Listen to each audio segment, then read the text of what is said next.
generations, Yamaha has dominated the racing circuit across the world. Winning is our passion, speed is our tradition, and racing is built into Yamaha's DNA. In fact, when it comes to the top pros in racing, Yamaha is consistently their #1 choice. So, are you ready to race like a pro?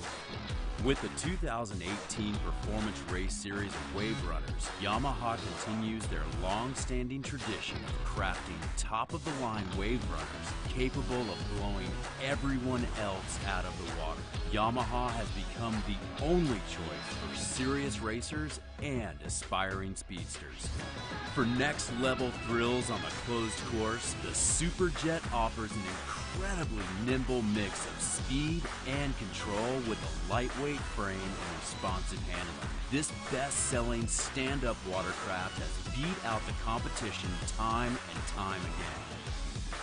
Your weekend goes by fast when you're on a VXR. This Speed Demon offers sleek style with a seat specifically designed for racing. An ultralight Nano XL hull and deck, the revolutionary ride handlebar system, and the speed of the 1.8-liter high-output Yamaha Marine engine.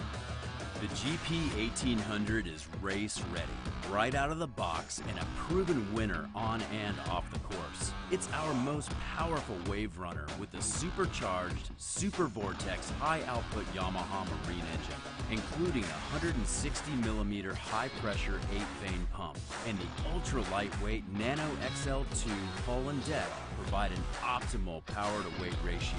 With a newly redesigned seat for maximum comfort and a state-of-the-art ride system, you'll feel practically glued to the water. No one else even comes close to challenging it. If you're ready to be part of an elite club of race-winning pros, it's time for you to join the Yamaha racing tradition. With the closed course conquering Superjet, VXR, and the GP 1800, you'll enjoy endless victories on the water.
Introduces the newest ways to explore the water.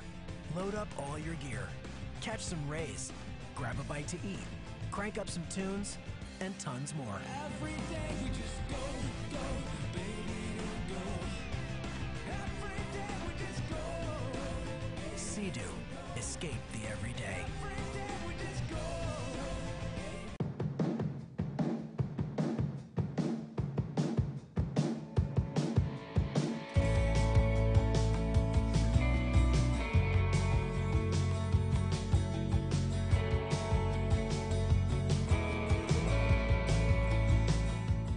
located in southeastern Wisconsin. Come discover the real Racine County. Plan your visit today at realracine.com.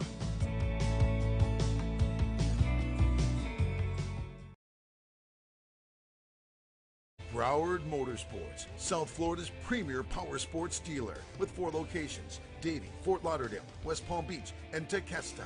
A huge selection of new and used motorcycles, UTVs, ATVs, boats, trailers, and personal watercraft. Log on, check out the selection, and request a quote. Broward Motorsports will not be undersold. The best staff in the industry are ready to serve you. We also feature a customizing department to build the machine of your dreams. At Broward Motorsports, you gotta ride.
For generations, Yamaha has dominated the racing circuit across the world.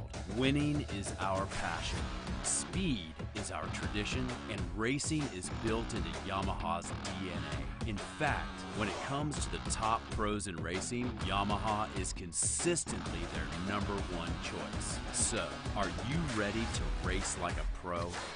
With the 2018 Performance Race Series of Wave Runners, Yamaha continues their long-standing tradition of crafting top-of-the-line wave runners capable of blowing everyone else out of the water. Yamaha has become the only choice for serious racers and aspiring speedsters. For next-level thrills on the closed course, the Superjet offers an incredibly nimble mix of speed and control with a lightweight frame and responsive handling. This best-selling stand-up watercraft has beat out the competition time and time again. Your weekend goes by fast when you're on a BXR. This Speed Demon offers sleek style with a seat specifically designed for racing. An ultralight Nano XL hull and deck, the revolutionary ride handlebar system, and the speed of the 1.8-liter high-output Yamaha Marine engine. The GP 1800 is race ready.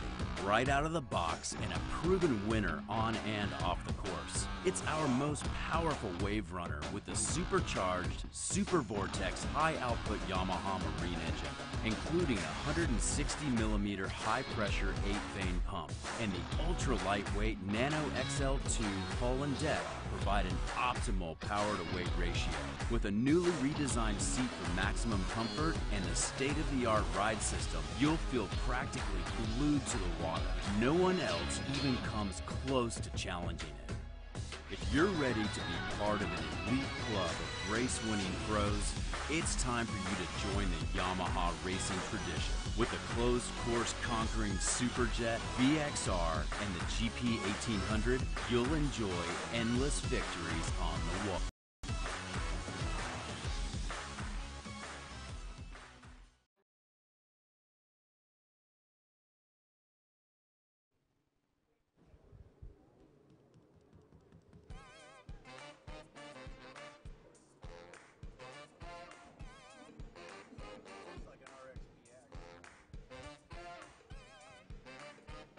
Justin Taylor, only Sea-Doo in the field, walking away with this race right now. Second position, Charlie Smith. Yeah, third place, that's 426. Jason Resseroff out of Yorkville, Illinois on the Yamaha.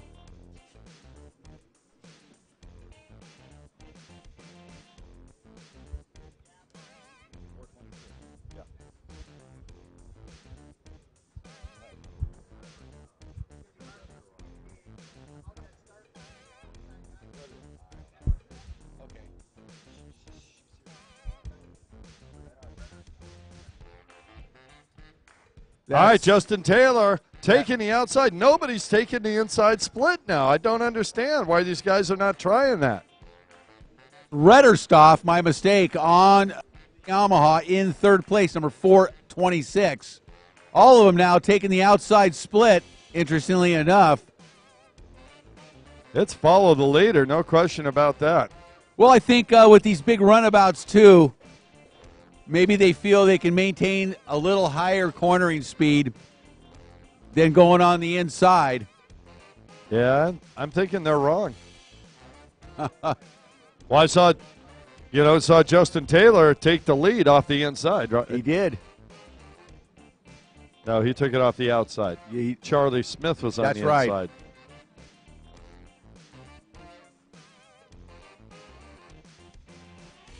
Want to welcome everybody on across the World Wide Web. I'm here with Rick Lake. My name's Kurt Nollenberg. You're at the 2018 Pro Watercross National Tour here in Racine, Wisconsin. Absolutely fantastic venue. We had a great day of racing yesterday. Today is even more beautiful. Just had Justin Taylor come across for a race win. He'll win overall in that amateur runabout box stock. All right, we're looking forward to two motos of pro and the rest of our amateur racing. Hope you enjoy what you see. We'll look forward to speaking with you a little bit later. Up next, race number 5, Sports Stock and Vintage X2 combined. Yeah, so Justin Taylor took the win there. Charlie Smith finished in second, and Jason Redderstoff took the third position in the third and final moto for amateur runabout box stock.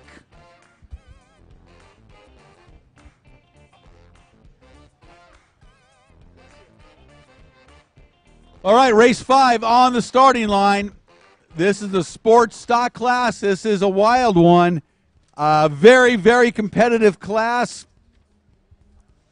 And let's go ahead and run through it. Boat number 1 down in the line out of Naples, Florida, Keith Dill. On the number 5 machine out of Carmel, Indiana, won moto number 2 yesterday, was second in the first one, Christian Daly. Boat number 13 out of Cooper City, Florida, Sammy Niemi. On the number 5-5 out of Cicero, Indiana, Kirsten Hasty. Number 71X from Port Charlotte, Florida, Hayden Skellett. Out of Carmel, Indiana, on the number 71 Yamaha, Jake Zier. Number 93 out of Rolling Meadows, Illinois, Gary Burtka. On the number 95 Yamaha out of Davie, Florida, Ken Waddle. 111 from Madison, Mississippi on the Yamaha, Billy Dearman. Out of Port Charlotte, Florida, on the Sea-Doo, under the 239, Bobby Cardone. Number 296 out of Port Charlotte, Florida on the Yamaha, Thomas Skellett. Out of Dawsonville, Georgia, on the 346 Yamaha, Kyle Hayes. 417 out of Pensacola, Florida on the Sea-Doo, Brett Underhill. And representing the X2 class out of Columbus, Indiana, Ryan Waldo. So on that the 749. So that X2 lined up on the outside at a big disadvantage with these other sport boats, and he's out there racing, and that's a tough go on that X2 against these more modern. The X2 was the first sport boat. Obviously, it wasn't even called sport back then. It was just the X2 class. And then when the Yamaha Wave Blaster came along, they changed it to the sport class, and then the HX came along, just added to it. And can I say Volkswagen versus Ferrari? Well, yeah, with the X2 for sure. The X2, yeah, he's severe disadvantage. Yeah, I kind of felt bad for him yesterday as some of the leaders were coming around. Looks like 111 with the early hole shot, Billy Dearman, and he's going to take the inside split. Looking for it on the outside. Is that looks like Sammy Niemi on the outside on boat number 13. So that would be him. Dearman on the inside, Niemi on the outside, down the front straightaway. It's going to be very close, but it is going to be Dearman taking the hole shot and the lead. Looks like Daly, number 5, in third place. Yeah, Hayden's Jake Zier in that third position. So it's Blaster. Whoa, Zier right up on Sammy Niemi. Jake Zier making the pass on Niemi. Wow, Jake Zier, he is smoking fast. Oh, and Niemi passes back on the inside. These two are having a battle, Rick Lake. Jake Zier. I believe that's number 5, Christian Daly. Oh, is it Daly? That is Daly on that yellow Sea-Doo HX, battling with Niemi now. Here comes Daly. Dearman did not have a great day yesterday with a 9th and an 11th finish, but he got the hole shot here early on. And he's got his hands full now with Daly. Daly looked really good in both motos yesterday. Oh, man, Daly's taking the lead. He took the outside, and it worked for him. Yeah, Daly was really fast yesterday. Had a great day. Niemi now coming on the outside. Dearman doesn't want to let him in. He's going to go wide. Oh, and Niemi cuts underneath him. Oh, yeah, I did not get around him, but it was a beautiful turn. Sammy Niemi is amazing on that Wave Blaster.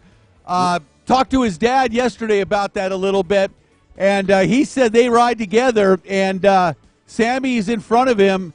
Dad's on his trick, GP boat, couldn't get around him. I'll tell you what, this is stock, sports stock. Oh, Sammy Niemi is flying out there on that machine. Dearman hanging on to second, but Christian Daly now starting to check out. Daly with a second and a first yesterday looked great all day, and we can see why as he's on that HX and really riding well this weekend. He's really forcing that HX around. If you watch him, he's making those corners as quick and short as possible, getting that thing upright and accelerating away. Yeah, Christian Daly out of Carmel, Indiana, not racing in the first 2 rounds, so we didn't see him compete in this class, I don't believe, and he is looking great. Dearman hanging on to second, now 71. Jake Zier moves into third place in front of Niemi. Niemi took the inside. He was the only rider in the top 4 to do it, and it cost him about 10 boat lengths. I didn't watch him all the way through. What I saw in the second half, he was on it, was riding hard. I'm thinking that split situation has changed somehow for Niemi to move back that far in one lap. Well, this class, very, very competitive all the way top to bottom. A lot of great racing going on throughout the pack. But right now, check out our race leader, Christian Daly, boat number 5, the yellow C2HX on the left-hand side of the race course, as he is really starting to check out for the rest of the field. A great battle for second place taking place behind Daly right now. Dearman really working hard to try to hang on to second as Jake Zier starts putting the pressure on. Oh, man, Zier is definitely putting the pressure on. Billy Dearman, I'll tell you what, he just came back from multiple surgeries. Glad to see him racing again. Jake Zier, let's just take a look. 28 years old. Billy Dearman, 140. Okay. Boy, Christian Daly, he's got a half a lap lead. Well, I'll call it a third of a lap lead already. Our X2 rider moving over. Let the sport class boats go by. There's Dearman, Zier. Here comes Nemi. Nemi starting to move back up there. Sammy got pushed back, and now he is on track. He wants to catch up with Zier and get back up there to battle with Dearman. Christian Daly is gone. And Hayden Skellett also up there battling, trying to move up as fast as he can. But right now, it's all Christian Daly out in front, really putting on a great ride here in Moto number 3. Daly continues where he's at. He's going to take a deserved overall win for the day right now. That boat number 5 down the front straightaway. That's if he doesn't follow up. He was turning his head around looking for the second place position. He couldn't find him. They were still on the back straightaway. 111 comes by in second, 71 in third.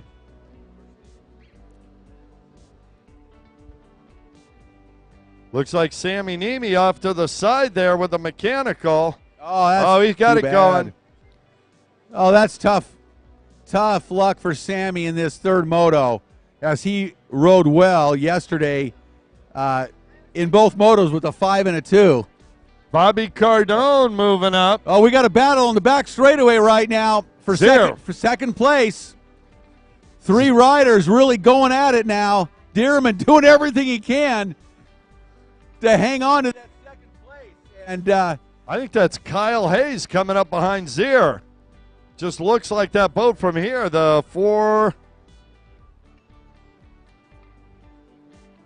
Looks like 71 coming up. I think that's Hayden Skellett. Hayden Skellett, yes it is. But the other, we got 2 71s. One's Jake Zier and 71X Hayden Skellett. White flag out. Christian Daly is checked out, but look at this battle for second place. Oh, and I thought Zier was going to set him up to jump inside, outside. I think he wants to make his move either on the back straightaway or in the split course.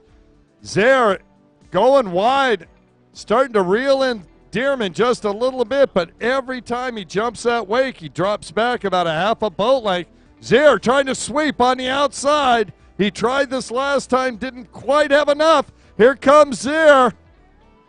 Is he going to get it? He does. Jake Zier makes the pass on Dearman into second position. Well, he'd been working on him all race and really did a nice job on that right-hand side of the course through those turns to take second position away from Dearman. Dearman worked hard all moto to hang on, and here comes the checkered flag for race winner, number 5. Let's hear it. Christian Daly, Carmel, Indiana, takes the win, and he'll take the overall for the weekend. Great ride by Christian Daly today and all weekend long. 71.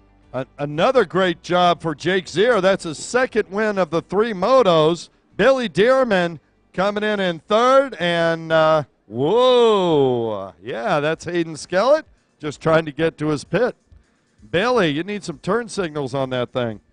We need race number 6, ski 4-stroke stock to the starting line. Ski 4-stroke stock to the starting line.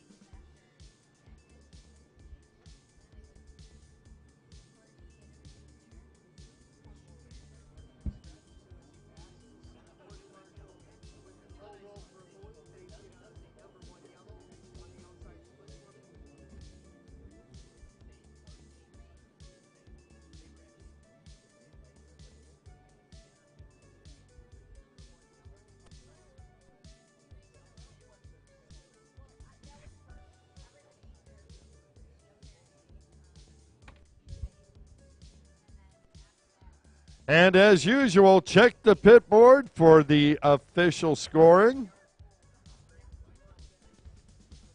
So we turn our attention back down to the starting line. And we're going to take a look at the four-stroke stock class. These days means Kawasaki Right.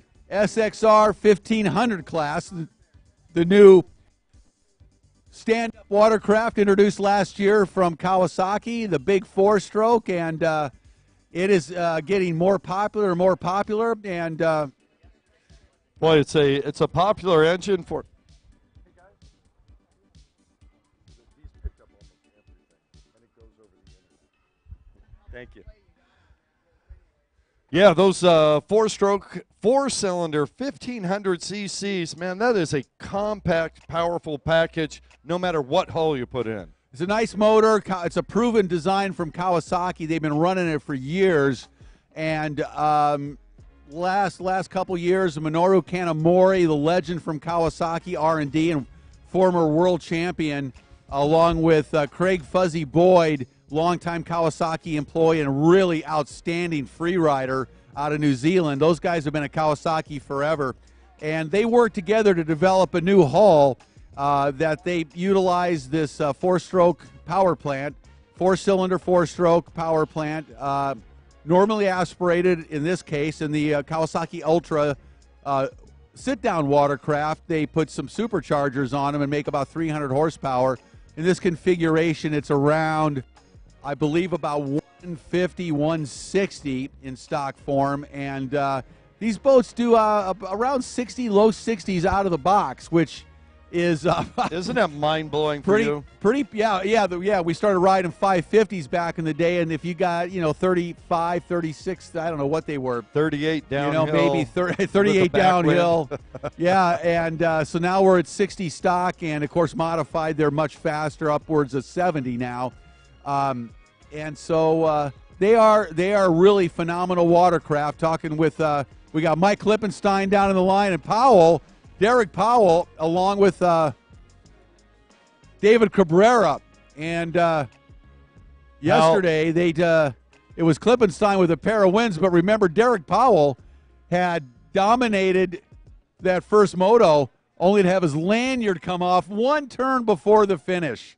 Absolutely just heartbreaking for everybody.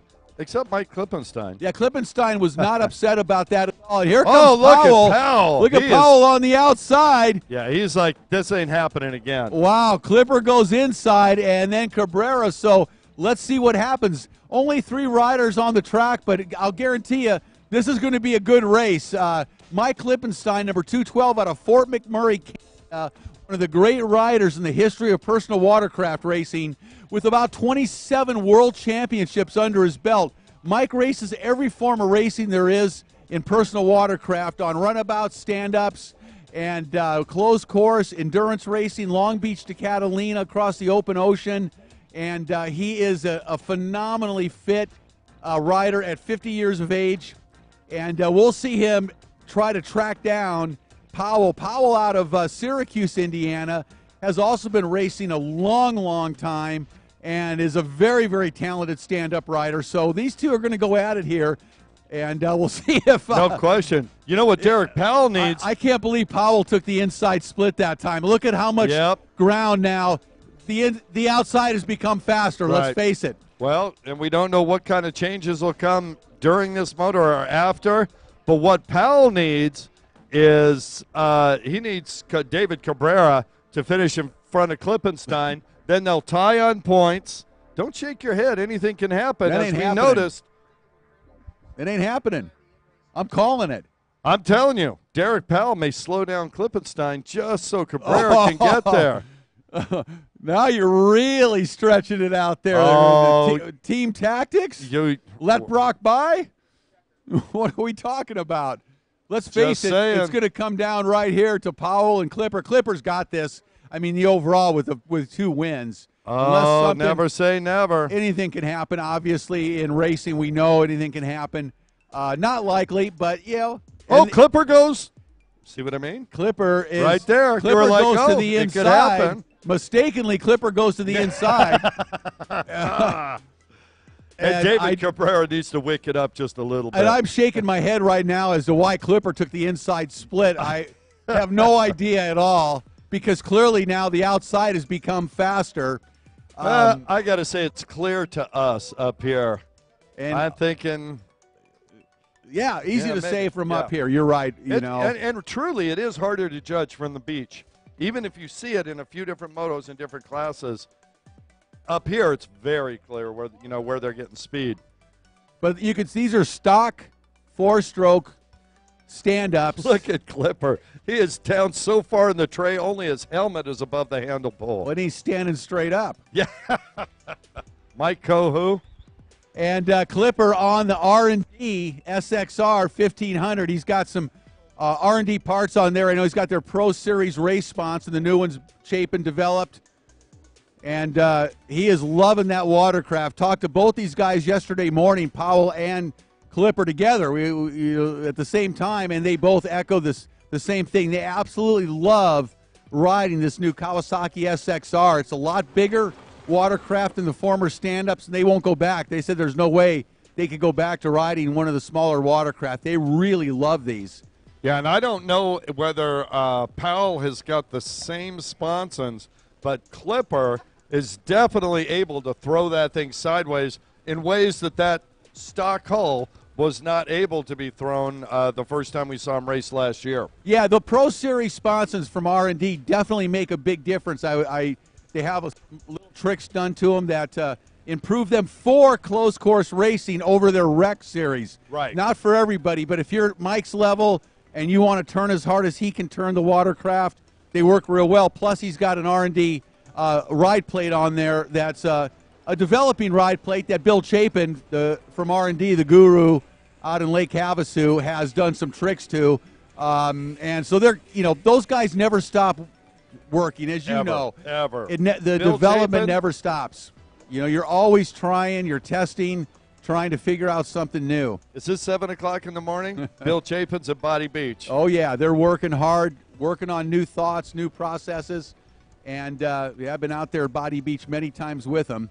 And don't forget, we have Pro Watercross merchandise available in the Pro Watercross booth. A.J. Handler, manning himself.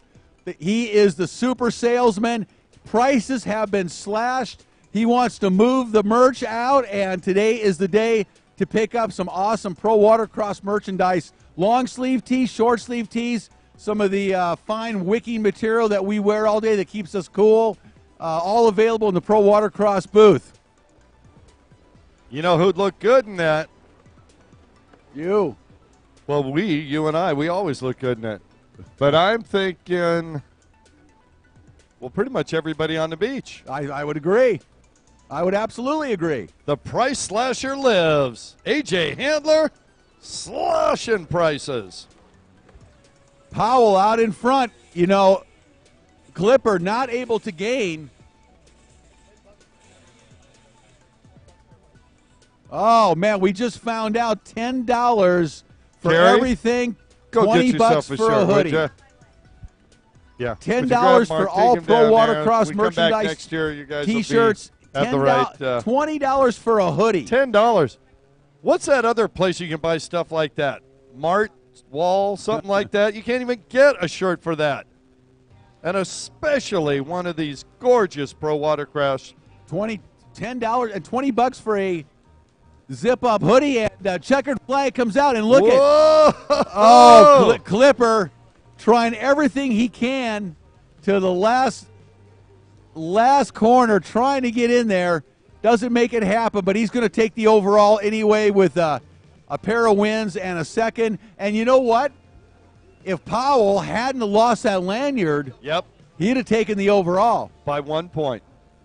Wow, what a disappointing weekend for Derek Powell in this class. Well, I got to think I mean, obviously the one lanyard break, there's not much you can do about that. That's something that happened in the past. Derek's got a great attitude. Talked to him this morning. He's like, I'm going to win the moto. I can do what I can do. Yep, that's all you can do. And he did it. He did his best. So he's got to feel good about today. And what do they say? What's that saying? I've seen on T-shirts, stuff happens. Always nice to put a whipping on Clipper if you can, though. Yeah. You know? On the water. Yeah, exactly. Race 7 on the line, amateur ski stock. On the number 5 machine out of Ludington, Michigan, Kawasaki mounted Kelly Smith. 55 coming back out after his win in the junior ski class. 13 years old out of Syracuse, Indiana, Jay Finlinson. On the number 77 Yamaha out of Syracuse, Indiana as well, Zeke Kime. Number 99 out of Syracuse, Indiana, Robbie Finlinson. On the 102 Kawasaki out of Eagle, Wisconsin, Paul Harding. 295 out of Port Charlotte, Florida on the Yamaha, Taylor Skellett. On the 425 Yamaha out of Dawsonville, Georgia, Wyatt Hayes. 702 out of Raleigh, North Carolina on the Yamaha Superjet, Jeb Zarzauer. Rounding out the field on the Kawasaki, the 712 out of Cornelius, North Carolina, Nikki Turner. So Nikki coming back out to race in the amateur ski stock after racing in the women's division. So she's getting some laps in this weekend. Oh, yeah, she's got the far outside setting up for a sweep. If you look inside, see who we got down Well, Jay there. Finlinson had a 7th and a 1st yesterday, which is kind of odd. Wyatt Hayes, though, definitely in the driver's seat with a 1st and a 2nd.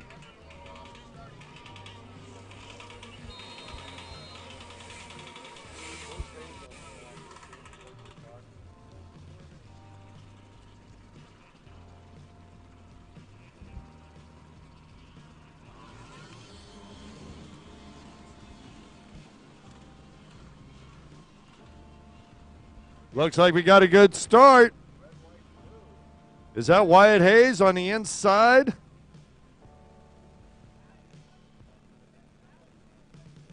To look for a 4.25 on that boat? No, that's 55 again with the whole shot. Wow. Jay Finlinson picking up where he left off in the junior class. 13 years old out of Syracuse, Indiana. Gets a great jump and a start, but he's on the inside. Whoa! The rider on the outside man. swapped out. We got a hard That's swap. Wyatt Hayes there. Wyatt Hayes. Wow. What body control. Unbelievable save by Wyatt Hayes that time. Wow. Man, I hope we had a camera on that because Wyatt Hayes, Wyatt Hayes just saved an awful, man, that was potentially damaging. I got to imagine his wrist hurt from that. I thought you had a hernia from that. I passed something. Jeez, man, he scared me. Holy He cow. scared me. I know he did. Look at that.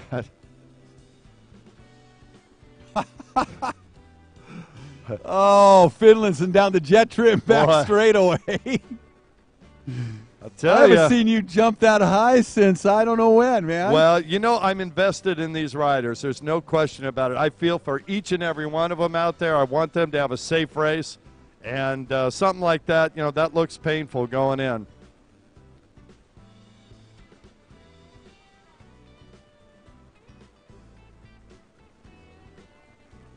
All right. Is that, let's see. It's still Finlinson in first. 918? Looks like a 918 in second. I don't see that on our list. Yeah. Paul Harding. Paul Harding? He's listed as 102. Maybe he switched boats. Whoa, Wyatt Hayes trying to make him out. Oh, no, that's Jeb Zarzauer. Excuse me. Jeb Zarzauer up into second position. Pushes back on Paul Harding. And Wyatt Hayes is back there in fourth spot just trying to recuperate. Still trying to recover Holy from that cow. turn. But it was Paul Harding who took advantage of Hayes's, bobble over there on the left-hand side and went into second. Now he drops to third as Zarzauer goes into first, and Zarzauer now looks like they may be tracking down our race leader, Finlinson. Yeah, Zarzauer, he's had some up and down races. Yeah, he really has. I don't know whether it's machinery or what, but he has been spectacular and then just average. I wouldn't say below that, but yeah, no, he has been up in front battling, then he's dropped back to like 10th, and he's back up to 3rd, and he's back down to 9th. Yeah, without falling. That's which makes me think it's mechanical. And Finlayson goes real wide, makes a mistake right there. But look at Paul Harding on the gas now. Zarzauer and Harding. Whoa! Zarzauer holds his line and just can't stay on the boat. Well, Harding came around the outside. Zarzauer was trying to keep him from going inside of him in that following right-hand turn, but he made a mistake, dug a little too deep, and Harding took advantage and went back into second place. Zarzauer had one word for Harding. Said, "Bud, you're my berm," and it worked the opposite direction. Exactly. Now Zarzauer, as we talked about, went from second place, challenging for the lead, down to 4th in the matter of one turn. And that's let Hayes get up into 3rd position as he's recouping. Look at Zarzauer on that back straightaway. I'm telling you, the kid can ride. Well, they start getting their momentum back on the back straightaway. They kind of get back into it and have a moment back there. Not that it's easy, but it does give them a moment to stretch out a little bit and recoup. And then they come back into the turn section, these slalom sections. And Zarzauer goes off and gets back on. Meanwhile, Hayes in that second place position. But Paul Harding is riding that outside like nobody has for a few races right now. Yeah, great race for the lead. Harding now tracking down Finlayson. Oh, man, and he's using the inside-outside, jumping the pump wash. He is doing everything he can to reel in the young Jay Finlayson. Finlayson, 13 years old. Harding, 38. Yeah, Finlayson, amazing rider. We saw him win earlier in the junior ski stock class, number 55, 13 years old, as you mentioned, Kurt, out of Syracuse, Indiana, and sponsored by JBR Racing and Z-Force Racing, and he is having himself quite a day. He is definitely having himself quite a day, and I'm just looking into the numbers, as you know I like to do. Looks like Wyatt Hayes will get the overall if he stays in that 3rd place position. Yeah, Hayes has had a great weekend, and I'm sure he's well aware of that, too. He's not going to do anything too crazy. He's in a good spot right now, but you never know what can happen. These stand-up races, a lot can happen real fast because you're not always going to be on that ski 100% of the time. I was just thinking you can get separated from your boat any instant. Yeah, it can happen any moment. You find a little hole out there, and boy, Jay Finlayson found a little extra horsepower as he came through that last lap. Yeah, he did. Distance himself from Harding just a little bit. And Wyatt Hayes looks like he's out for a Sunday cruise. And sometimes we'll talk about holes being out there on the racetrack, and it's hard to describe if you haven't experienced it, but literally you'll be going along, and the bottom will just drop out like there's a hole in the ground, a hole in the water, and it can upset you very quickly on a stand-up. On a runabout, you get beat up a little bit, but on a stand-up, it can throw you right off the boat if you're not really on it. Yeah, and if it's severe enough, the nose of the boat dips right in, and you're over the bars. Yeah, it's very hard to imagine without having experienced it, but believe us, it's a real thing. And yeah. I can't tell you how many riders come in from this racetrack here in Racine and say, man, there's holes all over the place out there. Oh, look at this. Harding taking the outside, wants to make a move on Jay Finlayson. Finlayson pretty strong, but here he comes, Harding. Nope, didn't take it that time. White flag, 1 lap to go for Finlayson. Can he hold off Harding for one more lap? Harding putting the pressure on. Right-hand side of the race course, our race leaders, number 55, our leader, Finlayson, has been leading this thing from the beginning. Great start, and he has held the lead with a lot of carnage taking place, a lot of swapping behind him. Hey, I just got to throw this in there. She's been working hard all moto long, and now up into 4th spot is Taylor Skellett. Oh, Taylor, a fine rider, always fast, always consistent, and always a pleasure to watch her race. She is really amazing and getting faster and faster. 12 years old. I'll tell you what, she's on pace here. Wyatt Hayes better look out. He might be moved back into that 4th. Look at this. Skellett reeling in Hayes on the back straightaway. That jet trim back straightaway is working well for Taylor Skellett right now. Finlayson to the inside. Harding to the outside one more time. Oh, and Skellett's going to the inside. Hayes to the outside. Here comes our race leader on the inside, all alone now. 55, taking a great win here. Moto number 3, amateur ski stock. That is Jay Finlayson with the win. Wow. Paul Harding right behind him in second, and then Wyatt Hayes with a third-place finish, but that's going to put Hayes on top of the podium here for the overall this weekend. IROC GP and Runabout 800 Superstock on the line.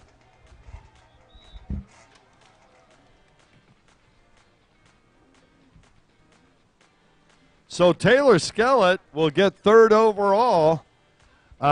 Second, going to go to Jay Finlayson. And first overall to Wyatt Hayes, unofficially. Oh, that looks like Runabout 800 Superstock IROC GP on the line. Yeah, we're going to keep an eye on Mike Haymaker down there with a pair of wins yesterday. Great guy, met him yesterday after the races, and it's Mike Haymaker, but we used Haymaker yesterday. I kind of like that one. So, well, he also said a lot of his friends throw a Y in there, even though it's not there, and call him Haymaker. It's kind of like his nickname. Hey, and he delivered a Haymaker yesterday to the rest of the field. Boy, didn't he, to be sure. Yeah, 2 wins back-to-back. I'd say he's going to be that number 69 boat. Look for that to be out front at the start. Mike out of Cicero, Indiana on the Sea-Doo. Yeah, with him out of Cicero, Mandy Hasty. She's on that number 155. Mike's on the 69. Jimmy Roberts out of Oconomowoc. Yes? Well done. Pretty good. Oconomowoc. There we go. Wisconsin on that number 60. Jimmy Roberts on the 888. Daniel Malaki. And on the 121, Eric Nels. Oh, that's going to hurt. Oh, somebody got punished for their premature acceleration. Well, it wasn't even his fault. He took off, but we had a rider with a hand up that couldn't get their boat started, so they were calling a 2-minute hold.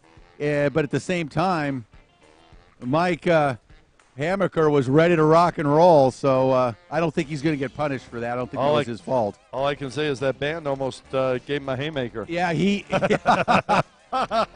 he got punished enough by the rubber band right there. I'll tell you what, that hurts. Oh, gosh. Oh, does that hurt? Badly. It can. He seems he's okay, but these riders on these 800 Super Stocks, these are Sea-Doo XPs from years ago. 96 and up. Yeah, they were the hottest selling runabout watercraft for a while. At one point during the heyday in the 90s, Sea-Doo would sell out of these models by April or May of every year. They were the boat to have for racing and whatever. They were the most powerful, fastest, best handling runabout. Most profitable. Yeah, most profitable certainly for Sea-Doo. And really the boat that put Sea-Doo on the map, I would say, to a large degree back in the 90s. Yeah, I had 89 version of that when the actually they came out, I think, in 94 or 5 with that hull with the 720 or 650, then a 720. Right. And right after that, when the 800s hit, look out, it was game on. At the dealership, it was a license to print money. Did you ever ride what was the one after that that's more of had the hourglass, hull? XPL. Yeah, those were kind of cool for a time period. They're very, well, they put the 800 and then the 951. And once they put the 951 in them, they were fun to ride. Wow. So I don't know. Haymaker does not look like he's going to have the whole shot in this one. He may end up with it. Nope. No. Not to be this moto. He's going to have to work for it. Who's that out front? Looks like 60. 60? Jimmy Roberts. It must be Jimmy Roberts out of Oconomowoc. Well, that's on the inside, but here on the outside, Oh, yeah, we got somebody charging down the front straightaway on the inside and on the outside on the IROC, but this 800 is going to take the whole shot and the lead.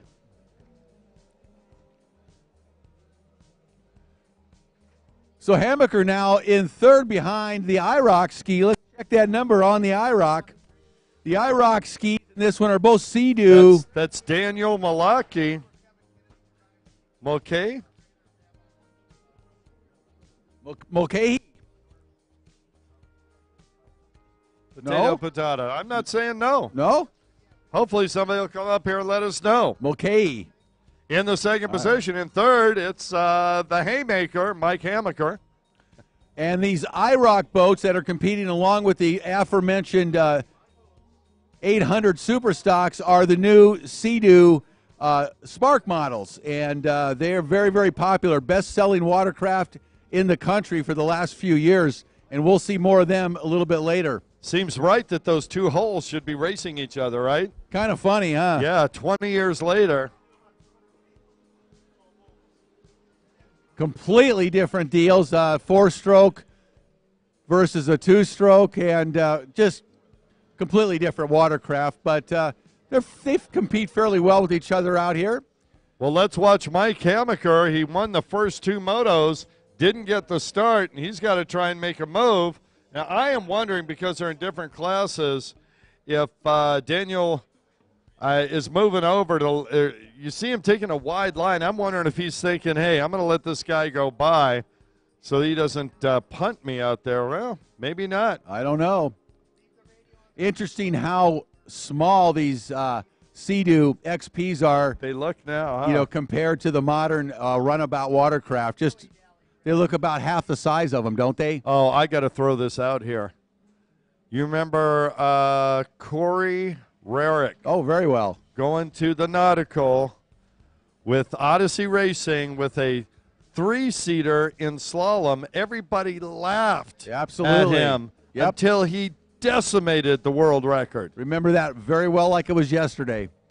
Or the day before.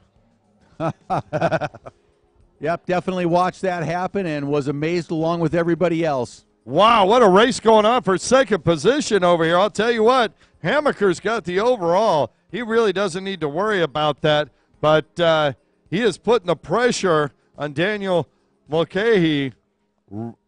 Every corner you can see him when it tightens up. He's right there with him, gets back into pump wash and fades.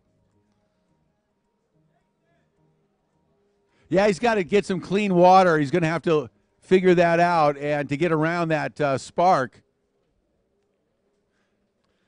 All right, coming up next, IROC Stock Junior Spark Stock, our final amateur race of the weekend.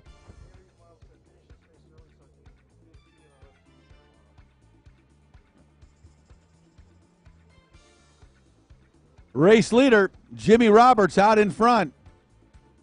And he's having his own race. Here comes Hammaker on the inside. Still trying to work around Mulcahy. Mulcahy on that Spark. Hammaker on the Sea-Doo XP 800 Super Stock. And that's a GP IROC boat that Mulcahy's on. So there is modifications allowed to that. And they're fairly even out there. It's interesting to watch these two watercraft from completely two different eras compete pretty competitively on the race course, Kurt. Yeah, and different line selection. If you watch what Hammaker's doing, there's no question in my mind if the positions were reversed, Hammaker would have been left him, would have flat left him because of line selection. I think that the Spark is a little faster than Hammaker's boat down the straightaways, but boy, I'll tell you what, Hammaker is stuffing that thing in the corners. Halfway sign comes out. I think you're right. I would agree. And Jimmy Roberts takes that halfway sign from our starter. And these guys are going to battle for a few more laps here. And Hammaker is going to have to figure out a way. He really wants to get around. He doesn't need to, but he wants to get around Daniel Mulcahy out there. And I'll tell you what, Rick, I'm looking at Hammaker and his riding position. This young man is tired. I say young man. 31 years old. You can watch his arms are starting to droop just a little bit. They're starting to bounce down the straightaway. You can tell when a rider's starting to get a little bit tired. It's happening. At this final corner, the last lap, he caught an edge, almost went off the boat. He was literally at full arm extension off the side of the boat and just managed to bring himself up. I'm thinking he's doing the right thing, getting in clear water going to the inside. Yeah, no question about it. I was wondering how long it was going to take him to do that. You mentioned that Hammaker's 31. Well, the guy he's trying to get around, Mulcahy, 56 years old. But on a boat, I think that's less tiring to ride, less demanding. Absolutely. You know, a much more modern, a bigger hull, the Spark, than that XP. And that XP, you know, out here, that's a lot of work. Especially his setup. I'm watching him, and he has, from my perspective, he's got too much sponson. He'll start to turn it, and then it'll complete the turn for him, and he's counter-steering against it. He's got too much sponson on there. Now, easy for me to say when he won the first two motos. I was going to say he ran away, but I think if he were able to get around Mulcahy, he actually might be able to catch up to Jimmy Roberts. But that hasn't been the case, and we'll see if he goes he goes the outside again. He said that didn't work so well. But he gave it a shot, tried a different line. Kudos to him. Checkered flag comes out. Jimmy Roberts takes the win here, moto number 3. Mulcahy's going to win in the IROC GP. Hammaker is still going to take the overall for the day. He's going to have a second in his class behind Roberts, but he had a pair of wins yesterday, so he is going to take the overall. Congratulations to both Mulcahy and Mike Hammaker. Well, I'll tell you what, they put on a show. Ooh, up next, IROC Stock. I think we're going to stop for a lunch break. No, not yet. Don't. You just upset some people. Race director Scott Hike just had a minor cardiac arrest. Well, I just see a huge box of food come up here, so I'm thinking that's the Nostradamus in me. Nostradamus? Oh, man. Nostradamus? I don't know what it is. I'd say more like Karnak the Magnificent.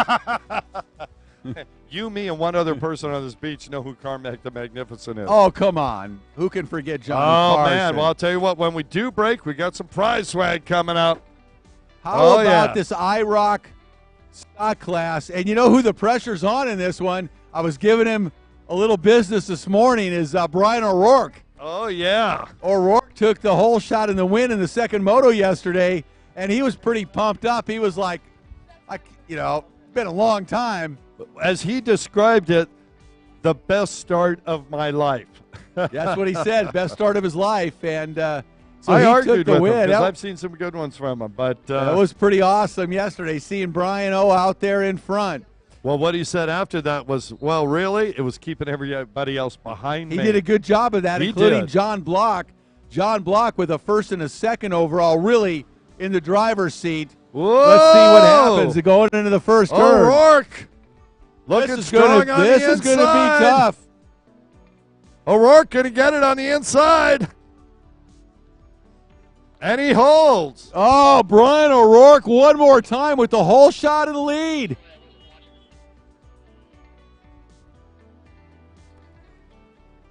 Boy. Who we got on the outside? Looks like John Block, I believe. Yes, it is. Let's check that, though. Oh, no, it's not. Nope, not Block this time.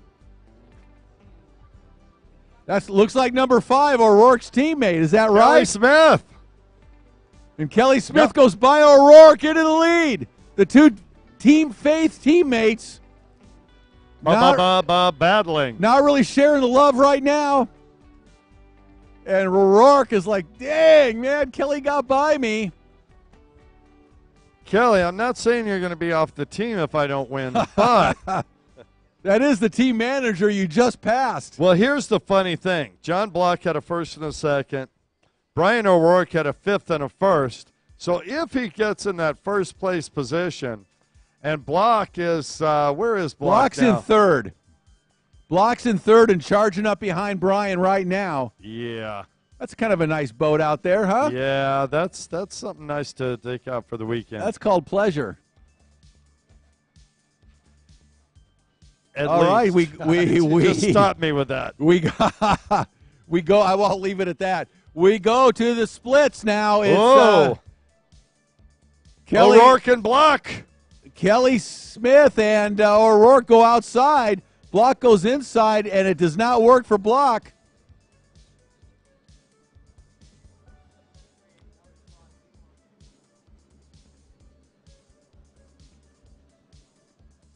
So Kelly Smith out of Ludington, Michigan. This is IROC stock. So all these riders, well, not all of them, they're on both the Sea-Doo Spark and the... Check. Battery. What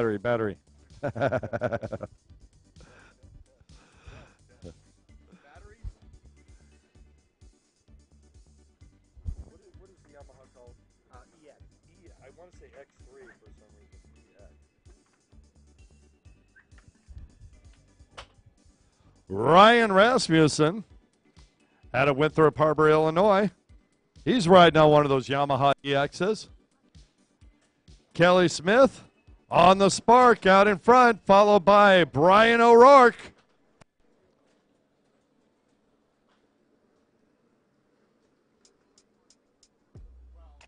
Richard Freiberg, or is it Freeberg?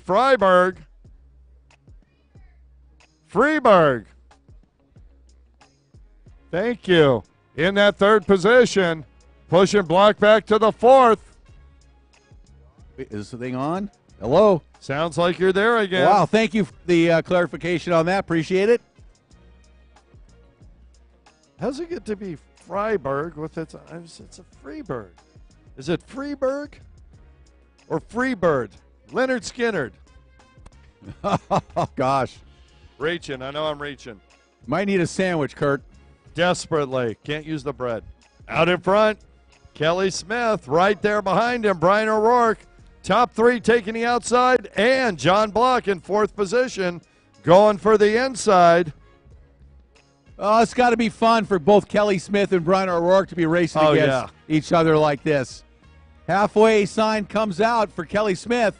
O'Rourke right behind him, and Block, surprisingly, has not been able, and Block now is going to get past. No, Freiberg was in there. Block was back and forth that last lap. You were getting batteries.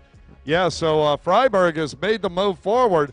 Block smoking on the inside that time. Almost took the position over, but watch as Freiberg starts to extend over Block. It's kind of funny because Block had been dominant in previous races. Totally. You know, and on that Yamaha EX, now you got the 3 Sea-Doo Sparks out in front. I've got the answer. Smoother water. You know, you very well could be right because these conditions are way smoother than we had in both Pensacola Beach and the other, Panama City Beach. Yeah, excuse me, Panama. Sorry, rider was headed the wrong direction. Our leader, Kelly Smith, almost blew a buoy and caught it just in time. Yeah, we were down on the Gulf Coast, the ocean out there in Florida, and we had some pretty sizable surf conditions for both those races, and it was very, very rough. Kelly Smith. Block and Freiberg once again here.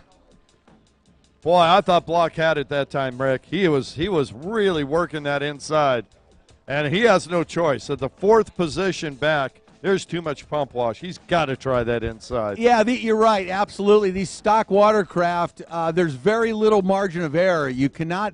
It's like we talked with the guys in the pro stock runabout class, and you know, one of the things they said was you just cannot make any mistakes whatsoever. You really got to be on it. See a rider stop up and going out there on the jet turn back straightaway. You know, our thanks go out to Real Racine, to Racine, Wisconsin, the visitor center, everybody who's been so gracious to us here. Oh, what an outstanding place. Oh. Wow. I just keep saying, I feel like I'm saying the same thing over and over again, but it's true. It's just. Oh, look at this. O'Rourke. Kelly gets around Smith him. Moves over. Gets around Kelly Smith, Brian O'Rourke into the lead. No, call it what it is. Kelly Smith moved over, went wide, let Brian O'Rourke go by. That is called team tactics. Nothing wrong with it.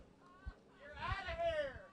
You guys are out of here. Jeff McPhail down here laughing. Yeah, Team Faith got a good showing in this one. A second and an eighth for Kelly Smith. A 5, I believe a 5 and a 1 for Brian O'Rourke. So O'Rourke, good position here. If he hangs on, Block's got a 1 and a 2 though. So that, where is he at? So he's in fourth, if he finishes in fourth, he and Brian O'Rourke will tie, and O'Rourke will get the overall because he is winning this moto. We will see if Brian O'Rourke can hang on, take the win. If Block cannot get up to third, O'Rourke's going to take the overall.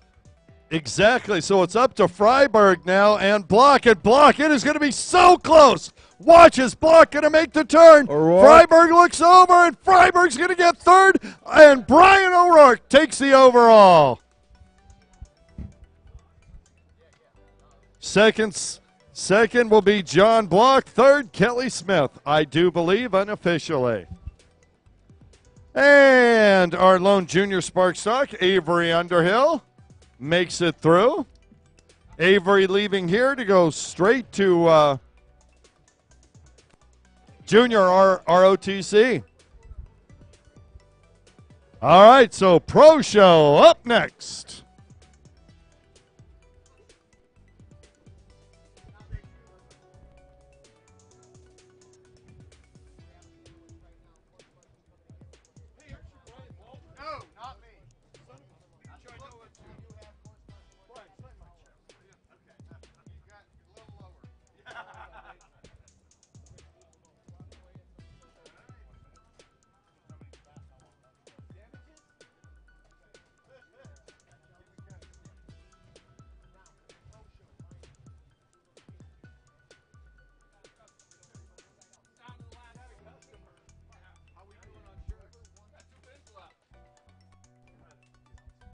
Let's not forget, great time to grab some Pro Watercross official merchandise.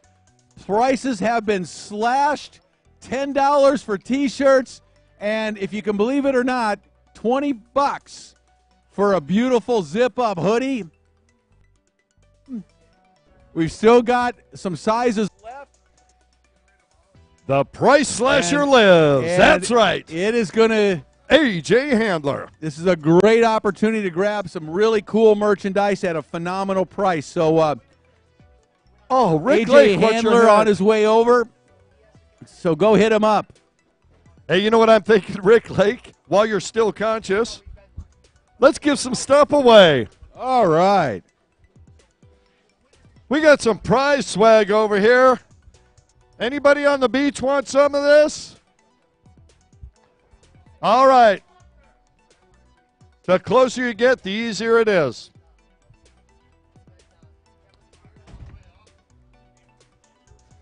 Now, how many people out there have a VCR? Right, nobody. How about a DVD player? There you go. All right, these are not going to fly very far. How many people out there have shoulders? Everybody's got them.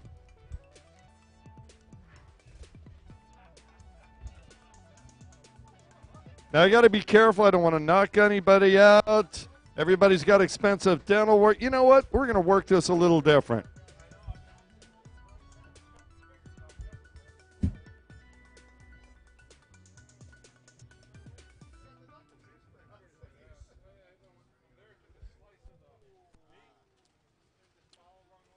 You got to be careful.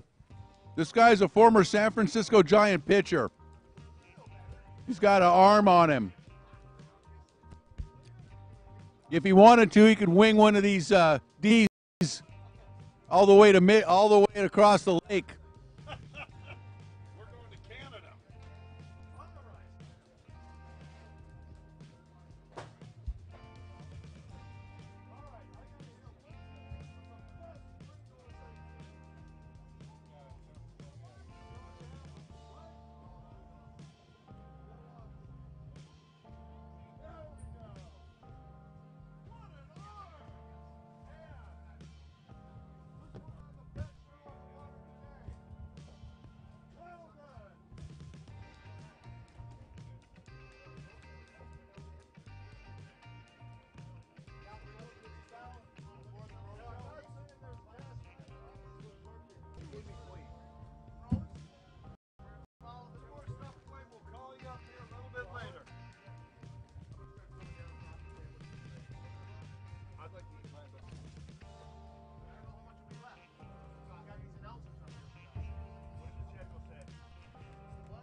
Brian O'Rourke, if you could please come up to the tower. Brian O'Rourke, if you're done basking in your championship today. The glow of your overall performance. And by the way, our thanks go out to Brian, Larry, Kelly, everybody from Team Faith for the food yesterday that was absolutely spectacular. Thank you so much for putting it out there for all of us. We do appreciate it. Well, see, the wind started to pick up just a little bit. Few more minutes and we will start the pro show.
Check, check.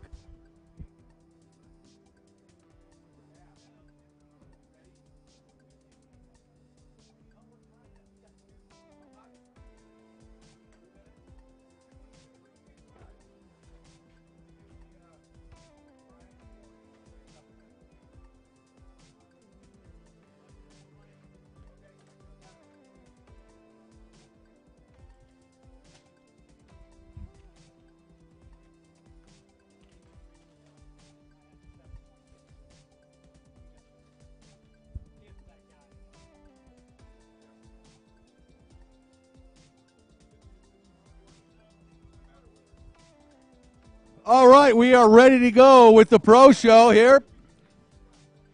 And as we get ready, we do every event. We're going to begin.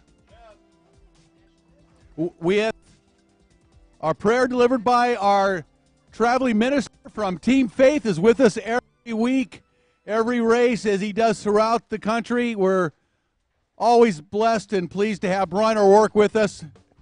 And he'll have a real nice message for us. Thank you guys so much. Ladies and gentlemen, let's pray. Father in heaven, thank you so much for such a beautiful race site, a beautiful day at this beach. And Lord, for the ability to come here and enjoy it. We do not want to take it for granted, and we don't want to fail to recognize your hand in all of this. We ask that you keep each and every one of these competitors safe as they compete.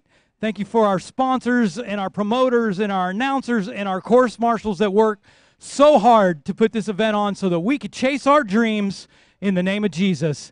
Amen. Thank you, Brian. Now, we could have everybody please rise. Gentlemen, remove your hats for the playing of our national anthem. Oh, say, can you see by the dawn's early light what so proudly we hailed at the twilight's last gleaming, whose broad stripes and bright stars through the perilous fight for the ramparts we watched were so gallantly streaming, and the rocket's red glare, the bombs bursting in air, gave proof through the night that our flag was still there. Oh, say does that star-spangled banner yet wave for the land of the free and the home of the brave.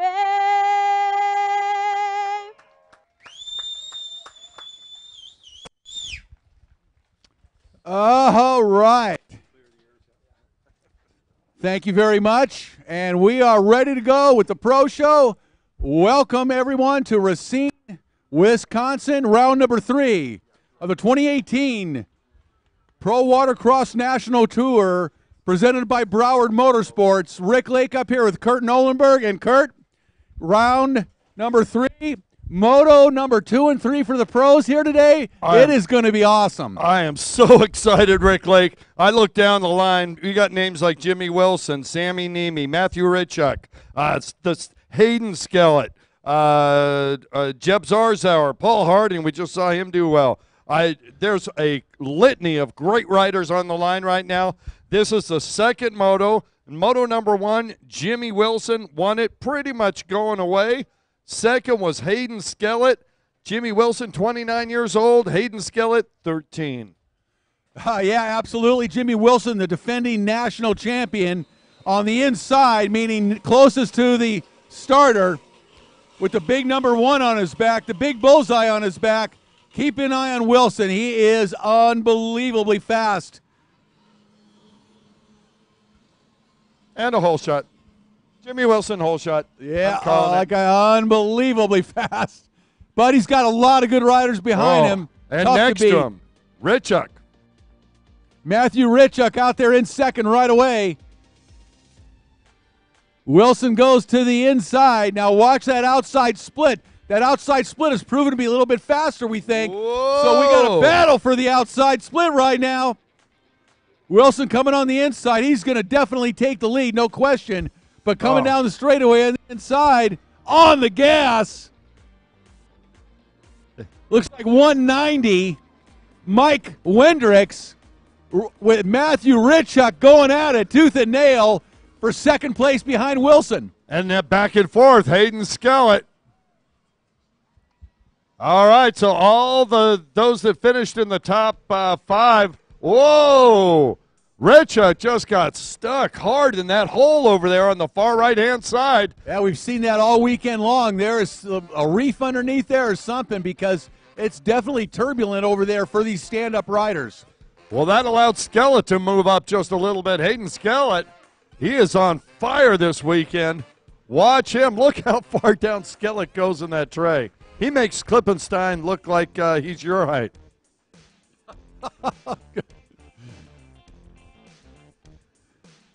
Wow, Wilson smooth on the outside. Looks like that's still 190. Wendricks in second place. Here comes Wilson, race leader, down the front straightaway with the lead. Boat number 1 looking behind him. See if he's got any pressure. Does not really. Stretching that Tim Judge Motorsports power out there. Mike Wendricks, 34 years old, out of Wadsworth, Illinois, in second place right now. Callaway Turner moved up to challenge Hayden Skellett. Oh, look at that. And Turner does inside-outside and gets by Skellett. They're side by side as they approach the hole on that side. And Callaway Turner made the move on Hayden Skellett. Wow, what a move. Great racing out there for position. And look at Jimmy Wilson down the jet trim back straightaway, really stretching it out. Now, this guy is absolutely amazing. Mentioned earlier, the Judge Motorsports, Broward Motorsports, IPD Graphics Yamaha rider out of Charlotte, North Carolina, 29 years old, just really at the top of his game right now and dominating in pro watercross. No question about it. Every time Wilson comes up to the line, he is expecting to win the race, and pretty much history has shown that's going to happen. And you'll see he is so smooth out there on that watercraft. Unbelievable. Rarely makes an error, rarely makes a mistake. But Wendricks in second, he had a 6th overall. He had a 6 yesterday in the first moto, so he has really tuned it up here in moto number 2. Well, he is riding strong. As Callaway Turner, I'll tell you what, Callaway Turner is wicking it up, and Matthew Ritchuk should know that he's coming behind him because he's starting to leave Hayden Skellett. Go ahead. Ritchuk, 17 years old, out of High Point, North Carolina, one of the up-and-coming riders. This guy can really ride. He has phenomenal style, and he is going to do nothing but get faster as time goes by here. Had a 3rd yesterday in the first moto, sits 3rd right now, but I will think that as this moto continues, Wendricks in second is going to have his hands full with Matthew Ritchuk before long. Well, I'll tell you what, too, as we watch Jimmy Wilson taking the inside just to see what it's like, make sure it's there. He's got enough of a lead. Doesn't really matter. Wendricks on the inside with Ritchuk right there behind.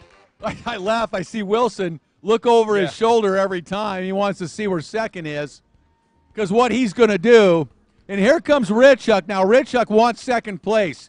Wendricks right now is in second place, but Ritchuk definitely wants to get that second here in moto number 2.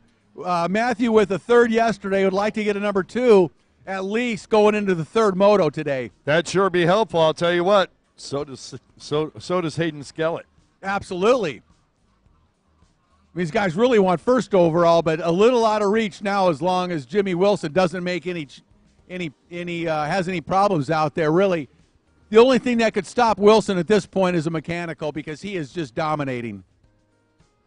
All right, we want to call Pro-Am Runabout box stock to the line.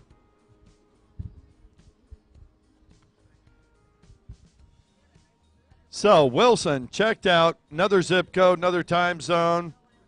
He's going on vacation to Europe here in a little bit. And he is so fast that he is able to really gauge where everybody else is on the race course at this point, and he's going to back it down just a little bit. If he had somebody on him, he would be he would have that throttle pinned and be laying it over. Yeah. But right now, he's in cruise control. Second place, a real impressive ride for our Mike Wendricks, 190 out of Wadsworth, Illinois. Wadrick's Real Estate sponsored, so I guess you can see what that's all about. Well, Callaway Turner now up into that third position, and Richuk back in the fourth spot. Callaway Turner, I'm telling you, that kid is moving up. Wendricks Real Estate riding sponsored. Wendricks is possessing some pretty good real estate right now on the race course. No question about it. But Richuk still, these guys are trying to catch him. Well, Callaway Turner, second in that train of three on the back straightaway with Wendricks, Turner, and then Richuk. We watched Jimmy Wilson taking the outside in a casual way. Yeah, Callaway Turner on the gas. Oh, man, he is rocking and rolling. He is moving forward. And I'll tell you what, Mike Wendricks doing a great job out of Wadsworth, Illinois.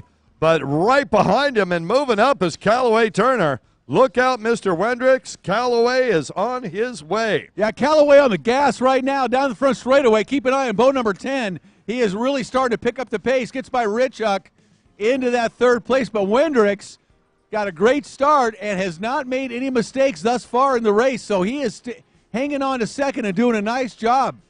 Hendricks, 34 years old. Callaway Turner, 30 years old. Let's go back to Hayden Skellett, 13. Callaway Turner out of Apex, North Carolina, on the Hurricane Racing AMSOIL sponsored Kawasaki. And we got a battle right now. Here comes Callaway Turner really closing the gap on Wendricks. Yeah, he's throwing that thing every which way. Full lock to lock, trying to catch us any type of advantage he can. Wendricks out front doing the job. Yeah, Wendricks picked it up on the back straightaway and pulled Callaway Turner a little bit. Now here comes Richuk up behind Callaway Turner. Richuk goes to the inside split. Both Turner and Wendricks go to the outside split. Let's see how that works out for both of them. Wilson, of course, in another place right now, all by himself out in front. Here comes Richuk on the inside. Wendricks hangs on to second, but Richuk gets by Turner by virtue of the inside split, goes back into third in front of Turner, and now right behind Wendricks. Here comes Richuk making a charge. It's a freight train, all three. And how about Brett Underhill, seeing there was the leaders were coming, moved over, did the sportsmanlike thing, let him go by. Underhill, a great rider. Richuk now trying to go around the outside of Wendricks. Wendricks and Richuk side by side on the right-hand side of the race course. Hey, look at him heading on to the back straightaway. It's Richuk again sweeping around the outside and takes second overall. Puts Turner or Wendricks back into third with Turner in fourth. Yeah, and Turner's just getting pounded from the combined wave action of those two trying to make it through the corner together. Yeah, this breeze coming up halfway through this moto. It's rough out there. It's getting better. Getting better for us. Exactly. Jimmy Wilson, our race leader, comes down the front straightaway, boat number 1 with the lead. With a significant lead. Indeed. Wendricks doing a great job, but look at this. Matthew Richuk made the pass. Richuk up into second. Boat number 15, that bright helmet. You can't miss Matthew Richuk on the race course. Gotta love that. I so easy to identify out there. Hendricks in third and Turner in fourth. No surprise to me, Matthew Richuk working his way up. He is a very, very talented young 17-year-old. And I'll tell you what, whoever's given him advice and told him to buy that Dayglow helmet a few years ago, wise, because you can always tell where he's at on the course. And, usually if there's a questionable call, it's going to go to the guy you can identify. Well, it's always nice for us to be able to see who's who and identify the riders. Richuk riding for STB Racing, Hurricane Racing, AMSOIL, Jet Dynamics, Fly Racing, and Rock Tape out of High Point, North Carolina. The 17-year-old looking real good now as he's really firmly into second place behind our leader, Jimmy Wilson as Wilson comes down the front straightaway one more time. Did I see Jimmy Wilson just yawn? Did he just put his hand up in front of his helmet and yawn? Yeah, this is definitely an easy go for Jimmy here. Sammy Niemi way back in the pack. This class has not been kind to Sammy Niemi, but he's ridden a lot of races already this weekend. He's got a lot of laps in. Richuk now in second, but the battle between Turner and Wendricks. Turner now, Callaway Turner moves past Wendricks into that third position. Wendricks in fourth.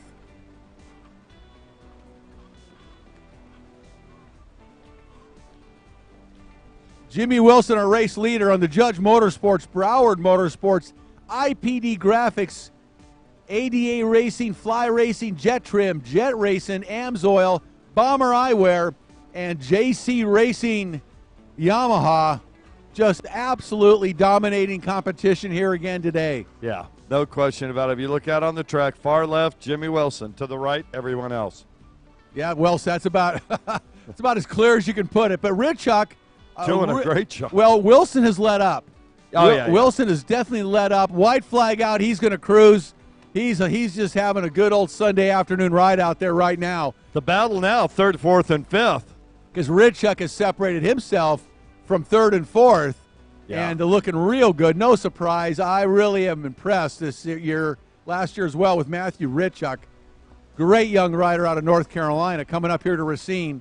Callaway Turner, you're going to be in that third spot. Yep, Wendricks now, great race, went from second now to fourth, but he has put in a great ride here in Moto number 2, Kurt. I'm going to throw it out there, watching his elbows and his position on the boat, stretching his back. This man is exhausted out there. That's a lot of work on these stand-ups out there, man. It is getting a little bit rougher as the day wears on. We got a little breeze now picking up, churning it up a little bit. Of course, this far into a race, all the boat chop out there makes it really tough because you've got wakes coming from every direction, holes in the water as we spoke about before. No easy task out there. But Jimmy Wilson, really, I mean, all you can say is he makes it look way easier than it is. Yes, he does. That's all I think about every time I watch Jimmy Wilson ride is how easy he makes it look. If it felt to me the way it looks for him, I'd be doing it. And Jimmy Wilson gets another race win. Nice job for Jimmy Wilson. That's 2 for 2. He'll come back and try it again in Moto number 3, and he'll be back out here in Pro-Am Ski GP in just a little bit. Richuk takes second, and third, Callaway Turner. Nice ride for Matthew Richuk as well as Turner here, Moto number 2. Looks like Wendricks is going to battle his way for that fourth position with Skellett. Wendricks just going to make that. And then Hayden Skellett.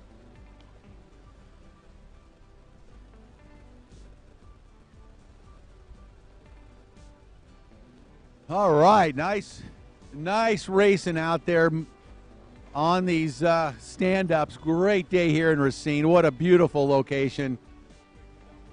Absolutely love it here. One of my favorite spots. This is just perfect. The weather, I don't know, we scored the best weather I can imagine having for any day you want to be outside in the summertime. This is absolutely gorgeous. What a beautiful place to be. Sitting here looking out over Lake Michigan on a perfect summer afternoon. Rick, can't you just imagine Catalina out about there? Seriously, the temperature, the beach, the water, all the people here. Perfect. Absolutely perfect.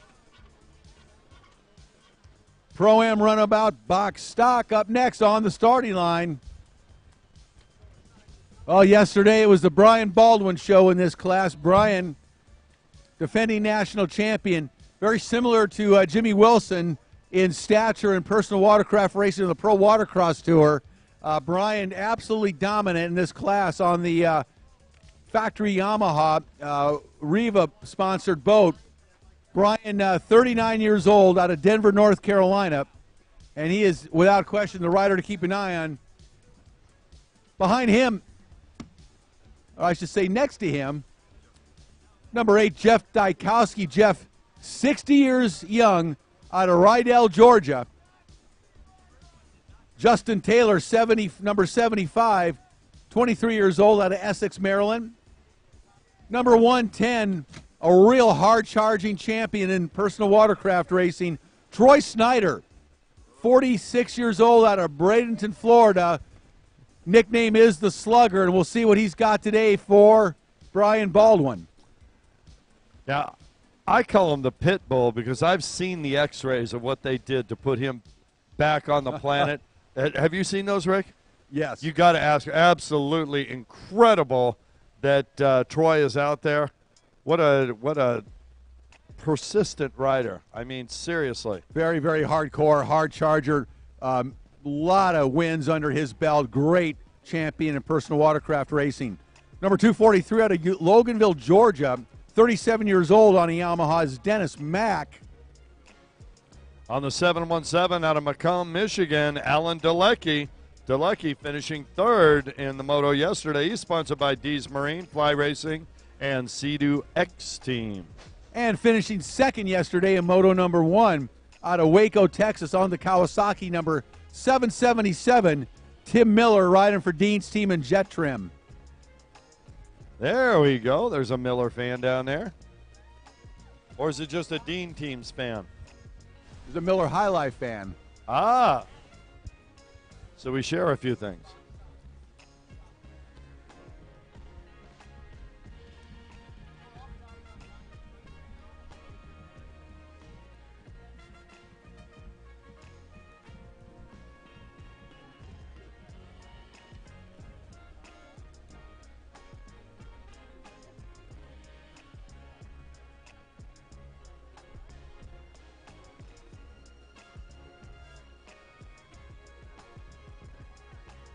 Well, I'll tell you what, the excitement is building for Pro-Am Runabout Box Stock. This is only the second of 3 motos, so we've got a lot more racing going on today.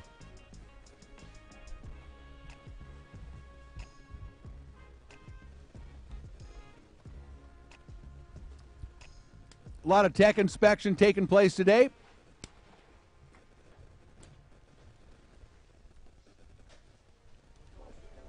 Particularly in these the stock class is very important. GP class is not so much. Pretty much do anything in those classes to the watercraft to a degree, but pretty much anything. Man, I'm looking down this lineup, and there's not one slow rider in the group. I mean, every single one of these people I've seen at the front of a race at some time or another.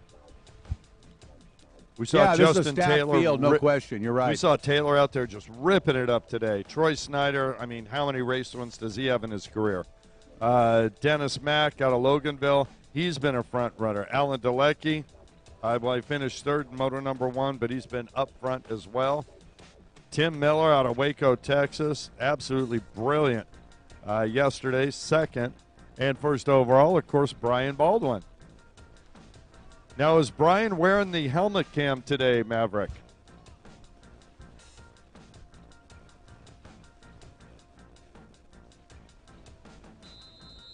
All right. Course Marshal Randy out on the tower says, fire him up, let's go racing. Whoa. Oh, well, somebody had it. They're laughing up there on the line. Somebody had premature acceleration. Brian Baldwin going to help out and restring up the rubber band. Yeah, it's my bad here. Yeah, my bad. I should have to do this. That's typical Brian Baldwin too, isn't it? It's like, no, move over. I'll stretch it. Drake Stanley out there with the hard hat on. New look this weekend for Drake Stanley.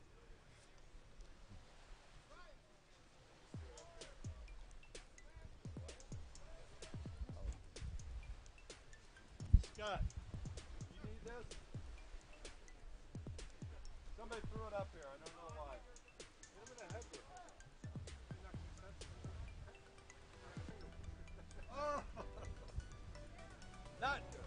And they're gone. Baldwin starting with the dead engine, hand on helmet.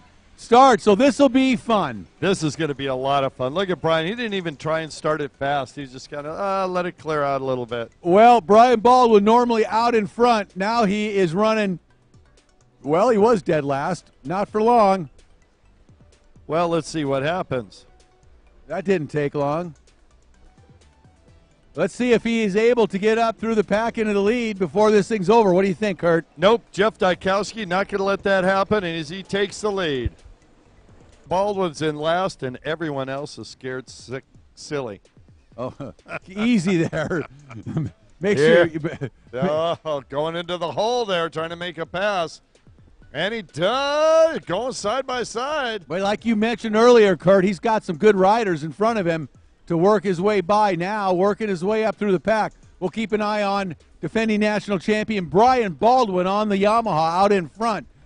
Working his way, trying to work his way to the front. Oh. I'm so used to saying Baldwin out in front. That's all that comes out. And I'll tell you, Rick, there is something going on here. Jeff Dykowski made an error. He's taking the Joker boy, goes way too far. Wow. Way too far. He goes from first to 14th. I mean, second, but. He went to another state to make that turn. He must have felt really guilty about whatever he missed. He's taking some real outside lines. And he knows he's just riding as hard as he can. He knows he's got some real fast riders behind him right now.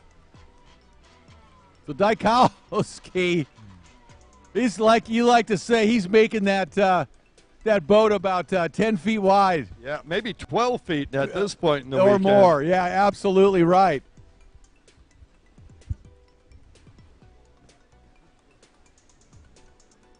Troy Snyder out in front, man. And this is going to be a tough dude to catch. Oh, Slugger, he is not letting anybody by. It's going to be a tough road to hoe for Brian Baldwin if he wants to take the win here today. This is going to be a good race from dead last. We got Troy Snyder, an outstanding pro, out in front. Dykowski going to give up second position. I think is that Tim Miller there? That is Miller. on the 777. And Baldwin already up behind Miller now. Now these are stock watercrafts, so not a huge difference between them in speed. So every move, everything you do on the racetrack matters. You cannot afford to make mistakes or you're going to give up a little time to your competitors. And out in front down the jet trim back straightaway, Troy Snyder out in front and charging. Yeah, I think that Alan Dalecki is in that fourth spot, and Brian Baldwin's still back in fifth. Yep, Baldwin now trying to work his way up, but Snyder, he does not want Snyder to get away. Here's going to be the fun part is when, look at Tim Miller. On and the Dalecki going to be real close here. Oh, and Dalecki going to make a move on, and he does. And Baldwin right behind both of them. Baldwin now goes around the outside of Dalecki, and he takes over that position, sets its sights on Miller. Here comes Brian Baldwin. Keep an eye on the national champion as he works his way up through the pack. Jeff Dykowski, thinking better, moves over and lets Baldwin by. There was an impact happening there, and Dykowski and Baldwin avoided that. It's going to be exciting now. Dalecki and Baldwin. What a great training for Baldwin. Yeah, look at Miller look at Miller down that back straightaway. He actually pulled a little bit in front of Baldwin for a moment. Baldwin now goes to the inside. The top three go to the outside. Here comes Baldwin on the inside on the gas. Tearing it up. He's looking over, timing where third place is. Dalecki going to give it up right Troy here. Snyder, the seat comes off. Snyder's got engine problems. Rips his seat off down the front straightaway on a stock boat. Very unusual. So Snyder lost the lead right there. He has got some engine troubles, maybe exhaust problems. Yeah, hard might be say. okay. We might be okay with the ventilation of that seat. This is a battle taking place right now. Oh, yeah. Count on it out there in all of the positions, first through fourth, fifth. It is going off. I'll tell you what, here goes Baldwin in second position. And Miller goes by Snyder as well, so Snyder dropping off the pace. He's got motor problems, no question about it. So Tim Miller with the lead, Brian Baldwin in second, Dalecki in third, Snyder in fourth, at least for the moment. Snyder riding with one hand. He's so frustrated. Oh, feel for Troy. Yeah, that is rough right there. Now Tim Miller, all 44 years old to him against the 39-year-old Brian Baldwin. Don't think that Tim Miller doesn't have a few tricks up his sleeve as Brian Baldwin moves up. Oh, this will be good. A good battle for the lead now. Miller and Baldwin. Baldwin has worked his way up from a dead engine start to right behind the race leader down the jet trim back straightaway. And he's here we reeling him go. in. Let's see where they go on the split. Oh, I figured Baldwin goes inside, Miller outside. Let's see what happens. Miller, I don't know if he's given it everything he can. He's going to retain the lead if he can just make this a little bit quicker, and he will. He's got the speed down the front straightaway, keeps the lead. Oh, and throws Baldwin sideways. Wow, Baldwin just goes airborne into that left-hand turn. Rick, in my mind I was thinking, watch Miller. He's going to set up. He did. He went a little wider than cut hard, creating a hole. Baldwin went into it sideways, almost flipped that boat over. Baldwin absolutely pinned, riding like an absolute madman out there, working his way up. Now, this is a challenge for him. He usually is out in front from the start and gone. With clear water. Coming up from dead last. This is a big challenge for Brian Baldwin, the defending national champion, and he is on the gas here in Racine. And this is a nice break for Tim Miller. He's got clean water in front of him. It's a much easier ride than he would normally have being behind Baldwin. Yeah, and Baldwin this time elects not to go to the inside split. Oh, he's going to make up the buoy. He figured he missed his buoy. Oh, Miller looks over both shoulders. Where's Baldwin? And then he sees him and gets the halfway flags at the same time, Rick. Well, Baldwin figured he missed that buoy that we saw him fly over, and he likely did. So he's going to make it up on the green buoy out there on the left-hand side. Experience, experience, experience. So he doesn't want to make any mistakes because he knows he has got Miller in his gun sights.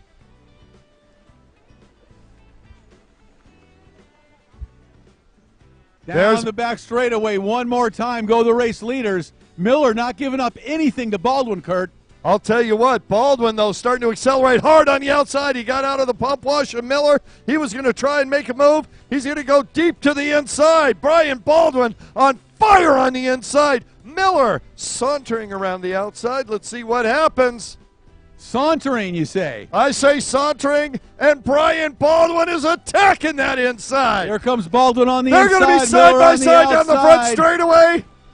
Does Miller have the challenge? He does. Miller looks over at the starter and says, give me the white flag. He wants a white flag desperately. How many laps are we going? I got the national champion behind me. Come on, give me a break here, guys. He says, look, I got mirrors on this boat. I can see what's coming. Here comes Baldwin. Hey, there goes Miller. Miller and Baldwin putting on a show here this afternoon in Racine. Pro Watercross racing at its finest. Miller has got to slow it down and block Baldwin. He's going to have to. Right there. And Baldwin's going to go inside again. Miller sauntering around the outside, as you say. And he's got pump wash. Baldwin's going to have him this time. Oh, it's going to be real close. Here comes Miller onto the front straightaway. Baldwin making the turn. Baldwin's got position. Miller doesn't have enough speed. And Baldwin takes the lead. Baldwin is not going to let up right there, and there is no possible way he lets up under any circumstances. I'm sending thank you cards to Tim Miller and Brian Baldwin for this one. Thank you. Yeah, great race, and now Baldwin into the lead, and look at him check out. Miller, kudos to Tim Miller out of Waco, Texas. And Alan Dalecki, too. Dalecki's still up there. He's in the third position. Miller, man, kept Brian Baldwin, who we know is unbelievably fast. Believe me, did everything they possibly could to keep Baldwin behind him. They knew Baldwin started with a dead engine, so they knew he was coming up behind him. So they really, really worked hard and rode some of the best races of their life trying to keep Baldwin behind him. Let's hear it. Number 1, taking the checkered flag. What an amazing performance here in Racine. Brian Baldwin on the Riva Racing Yamaha factory boat. Wow, great win for Brian Baldwin. And that's moto number 2. Don't forget, these guys are going to be out here again for one more moto this afternoon. Also coming in. Oh, Rick Lake, thanks for taking that. I got to tell you, doesn't your heart just go for Troy Snyder? Well, not sure what happened to Miller on the last lap, because is that Dielecki that just came in second? Or am I wrong? No, that's Dielecki. And there's Miller. And now Miller. So Miller takes a third. Not sure what happened on that last lap, and he does not look pleased. Dykowski in 4th. And looks like Dennis Mack in 5th unofficially. Yeah, you got a feel for Slugger. I'll be honest. When I saw it was Troy out front, I was thinking, man, at the end of this moto, Troy Snyder and Brian Baldwin going at it. Let's just have them come to the shore and put on boxing gloves. Yeah, I know. I was looking forward to that myself. And what a real tough break for Troy Snyder. Would have loved to seen him battle with Baldwin out there, because Snyder got that hole shot and had a real commanding lead early on. You know, it would have been tough for Baldwin to even catch Snyder. Yeah, no question about it. All right, well, we're on Sport GP on the line. Let's see, Moto 1 winner out of Cooper City, Florida, Yamaha mounted Sam Nemi. Yeah, Sam Nemi absolutely dominated Moto number 1. Also next to him on the line, boat number 1 out of Naples, took a 2nd overall yesterday in the first moto, Keith Dill. Out of Dawsonville, Georgia, also Yamaha mounted on that number 346, was 3rd in Moto number 1, Kyle Hayes. In 4th out of Ludington, Michigan on the Yamaha, 38 years old, Kelly Smith. The 111 out of Madison, Mississippi, Billy Dearman. And he finished 5th in the first moto. In 6th, moto number 1, out of Mount Juliet, Tennessee on the Sea-Doo, Brian O'Rourke. And out of Sarasota, Florida on the number 43 Bullet Hull, it's Michael Osborne. That's a lineup. That's a good-looking lineup. That is a really good-looking lineup. Man, I'm looking at him like, okay, so who do you think is going to be? No, there's nobody that we haven't seen win a race. Almost. No, well, Sam Nemi, without question, the bullseye is on his back, and he has got that absolutely phenomenal Tim Judge-tuned Broward Motorsports exotic carbon-hulled Yamaha blaster, triple-cylinder, 2-stroke. Don't know what the horsepower figures is on it, but it's a lot. I will say that much. We're going to see that thing run out here in a second, and that is a monster.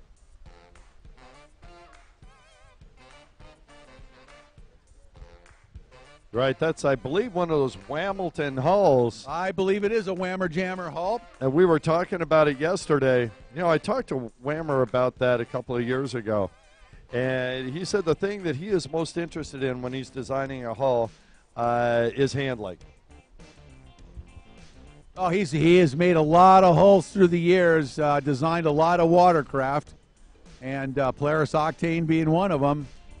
And along with a lot of custom work, Whamilton, one of the big proponents and supporters of freestyle through the years in personal watercraft competition. And he's developed these hulls, carbon fiber, very, very lightweight, very good handling, as you said, trick hulls that these Sport GP riders use, and they are outstanding. Brian O'Rourke down there in the line, you know, he raced, this is the first time he's raced Sport in a few years. Remember, he won that final moto in IROC a little bit ago, and he was telling me yesterday, he goes, man, there's only two of us with stock hulls down. Everybody else has got these trick carbon fiber hulls, and it means a lot. It's a big advantage. There's lightweight, there's handling, Yeah. and these Sport GP boats are a combination of vintage, but they're very modernized vintage boats, I guess you could say. Modernized vintage. I don't know how else to put it. It's No, a combo, because you've got modern motors. These triple-cylinder two-strokes are as, modern as they get. Carbon fiber lightweight hulls. Highly refined vintage watercraft. Yes, highly. Oh, Sam Nemi, wow. Bye-bye. Nemi looks over just to make sure he's not going to splash anyone. Oh, huge hole shot by Nemi. Wow. On the outside. Looks like 111. Billy Dearman running up front as well. He goes to the inside, follows Nemi on the outside. Number 1, Keith Dill. So here we come on the front straightaway. It is Nemi with the hole shot in the lead. Keith Dill's going to take second behind Nemi. Right there behind him. Those two have spent so many laps in that position, back and forth. Dill, Nemi, Dill. And then Billy Dearman, and then I believe that's Kelly Smith in fourth place right now. I believe you're right. But Dearman trying to keep the two leaders in sight. Nemi and Keith Dill. Nemi out of Cooper City, Florida. Dill out of Naples, Florida. So these riders making the trek up here to Racine, Wisconsin for round number 3 of the Pro Watercross Tour, and they are out front and running strong, Kurt. Wow. I am struck by how far out front Sam Nemi is of Keith Dill right now. Keith Dill is no slouch, okay? He's national champion. These guys were battling all last year. Couple of mechanicals on Nemi's part allowed Dill to have the overall win. I know Keith would recognize that. But, boy, talk about great riders who can be side by side in traffic. They are so skilled on these watercraft. Billy Dearman in third position, back from multiple surgeries last year. Really glad to see him. Kelly Smith, pro motocrosser and Team Faith member, keeping the faith in watercraft, and he's up there in the fourth position. Yeah, these GP boats, regardless of what class they're in, sport, runabout, stand-up, they're pushed to the max. And all I can think about watching Sam Nemi out in front was last year at the National Championships in West Virginia in a very, very hard-fought championship battle. Nemi was leading it, very reminiscent to where he is right now when he came down the front straightaway and the boat just stopped running. And his national championship hopes went with it at that moment. At the same time, Keith Dill's championship hopes went through the roof, and when he passed, he knew he had the national championship. And remember how that was last year. It was chaotic. We had riders in different scores. These guys are so competitive that one moto, one guy will be up front, the next moto, somebody different. They're trading positions, and we were frantically doing the math, trying to figure out where everybody was the entire race. Nemi had it in the bag out in front. He went away, and then it just, Keith Dill ended up with it. But it was pretty chaotic, Kurt. Yeah, and it just goes to show. You say, oh, well, Nemi, he's got the whole straightaway. He's got this one. Or Dill, he's way out in front. He couldn't possibly lose. You never say anything like that until the flag is the checkered flag is dropped, because anything can happen. Yeah, we even saw that with Troy Snyder in the stock class last moto, which is very unusual for stock boats. More likely in the GP, highly modified engines, but it can happen anywhere at any time. You're right.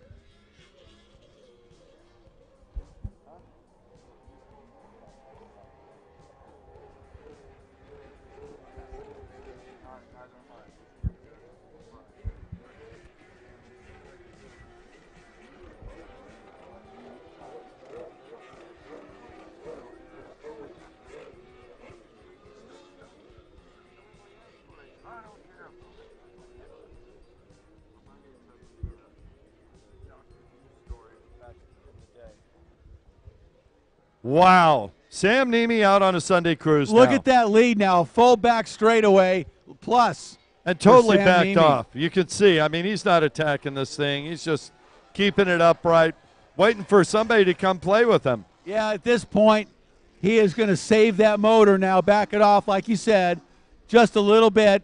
Save that motor. He's got one more to go, one more race to go today, so he doesn't want to wring it out too hard. No, definitely not right now. He's at about half throttle, three-quarter throttle coming down the front straightaway. Yeah, you can hear it. He's just backed off. Dill, not so much. No, he's charging because he's got company behind him. Dearman is right behind him, keeping the pressure on Dill.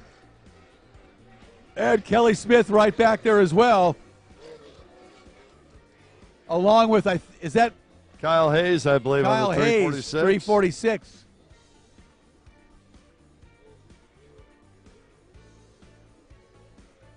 I think that's Michael Osborne on the green machine, the far left-hand side of the course, just coming off the jet turn back straightaway. Oh, and almost missing that buoy. It's funny how a few things can throw you off.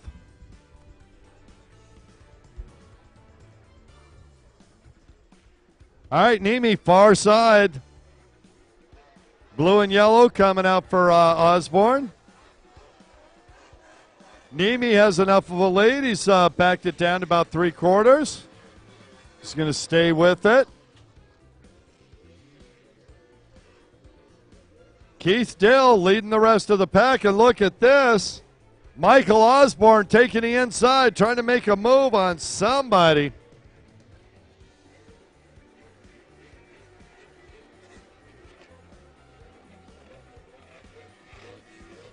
Osborne trying to catch Kelly Smith, not happening. Sam Nemi going by Michael Osborne out there.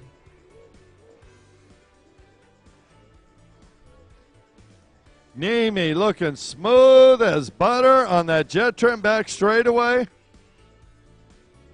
He has almost the entirety of that back straightaway as a lead. And I got to think he's looking forward to moto number 3. Up next, race 13, Pro-Am Ski GP to the line. Pro-Am Ski GP to the line, please.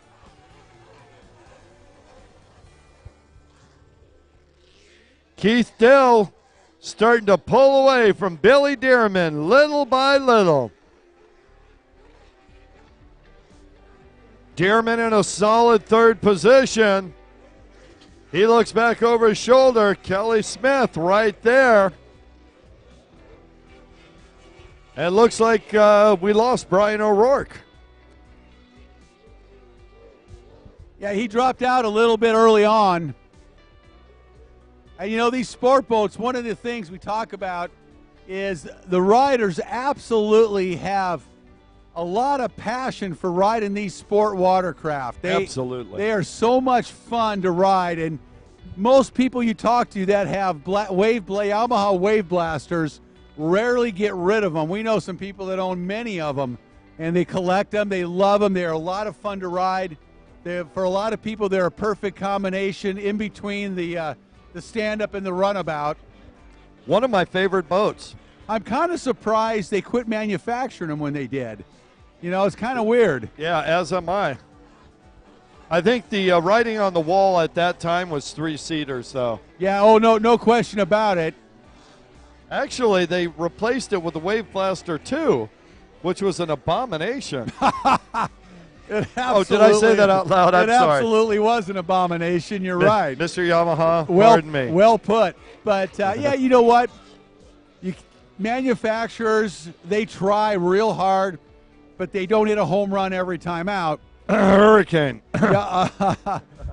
Yamaha definitely hit a home run with the Wave Blaster because still to today, they are in high demand among people that are really knowledgeable, enthusiastic personal watercraft riders. Yeah, one of my favorite all-time boats, honestly. X4 hull Sea-Doo.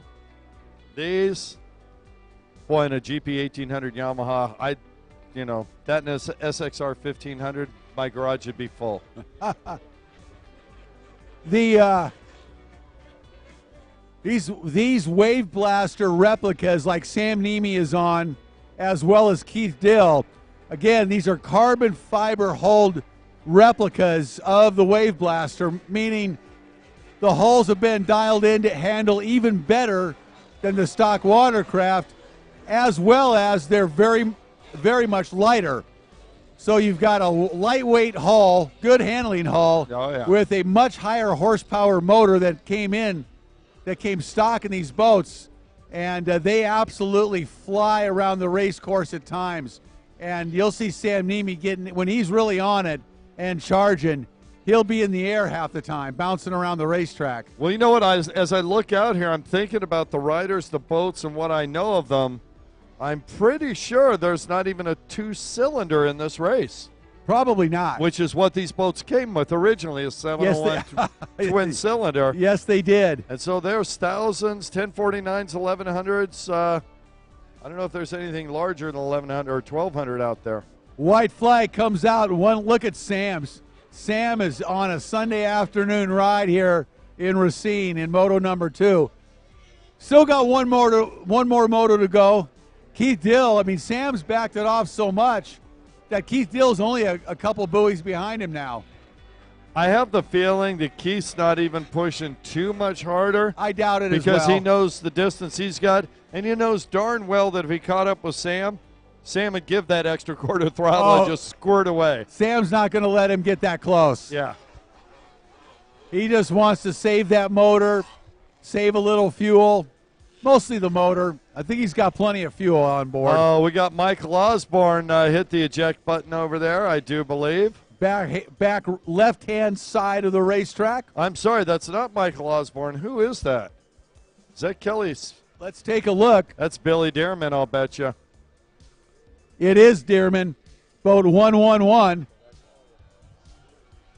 Billy Dearman just loves the taste of the water here in Racine. Well, it's fresh water here, so yes, it is fresh water. He wanted to change it up a little bit here at Lake Michigan. Checkered flag comes out for our race winner. Well, almost. Sam Nemi, boat number 13. He's like, dude. Sam, come on, Course Marshal Randy, where's the flag? Keith Dill in second, Kelly Smith third. Oh, Randy's going to hear about that back in the pits. Oh, yeah. What, I'm not good enough to get a checkered flag? What's the deal? Course Marshal Randy in a little trouble now.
All right, down on the starting line, our next race.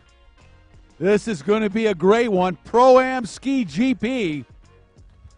Oh, let's start out with the number one rider out of Charlotte, North Carolina. Yamaha mounted, sponsored by Judge Motorsports, Broward Motorsports, and a litany of others. Jimmy Wilson.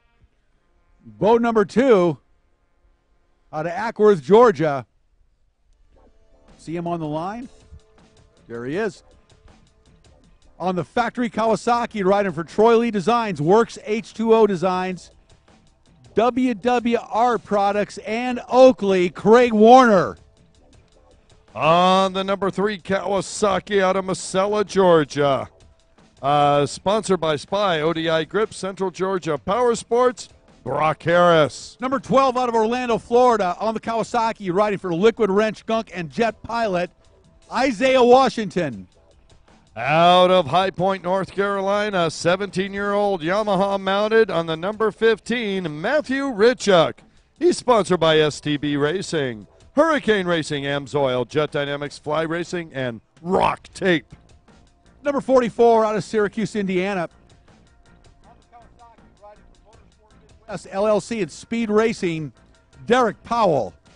On the number 51, Kawasaki, matching the years old he is, out of Miramar, Florida, sponsored by Broward Motorsports, Wet Sport Racing, Exotic Signs, and Whamilton's David Cabrera. Number 190 out of Wadsworth, Illinois, on the Bullet.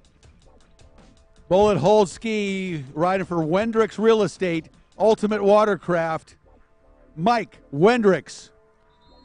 Out of Fort McMurray, Canada, Kawasaki mounted 50-year-old Mike Klippenstein on the 212.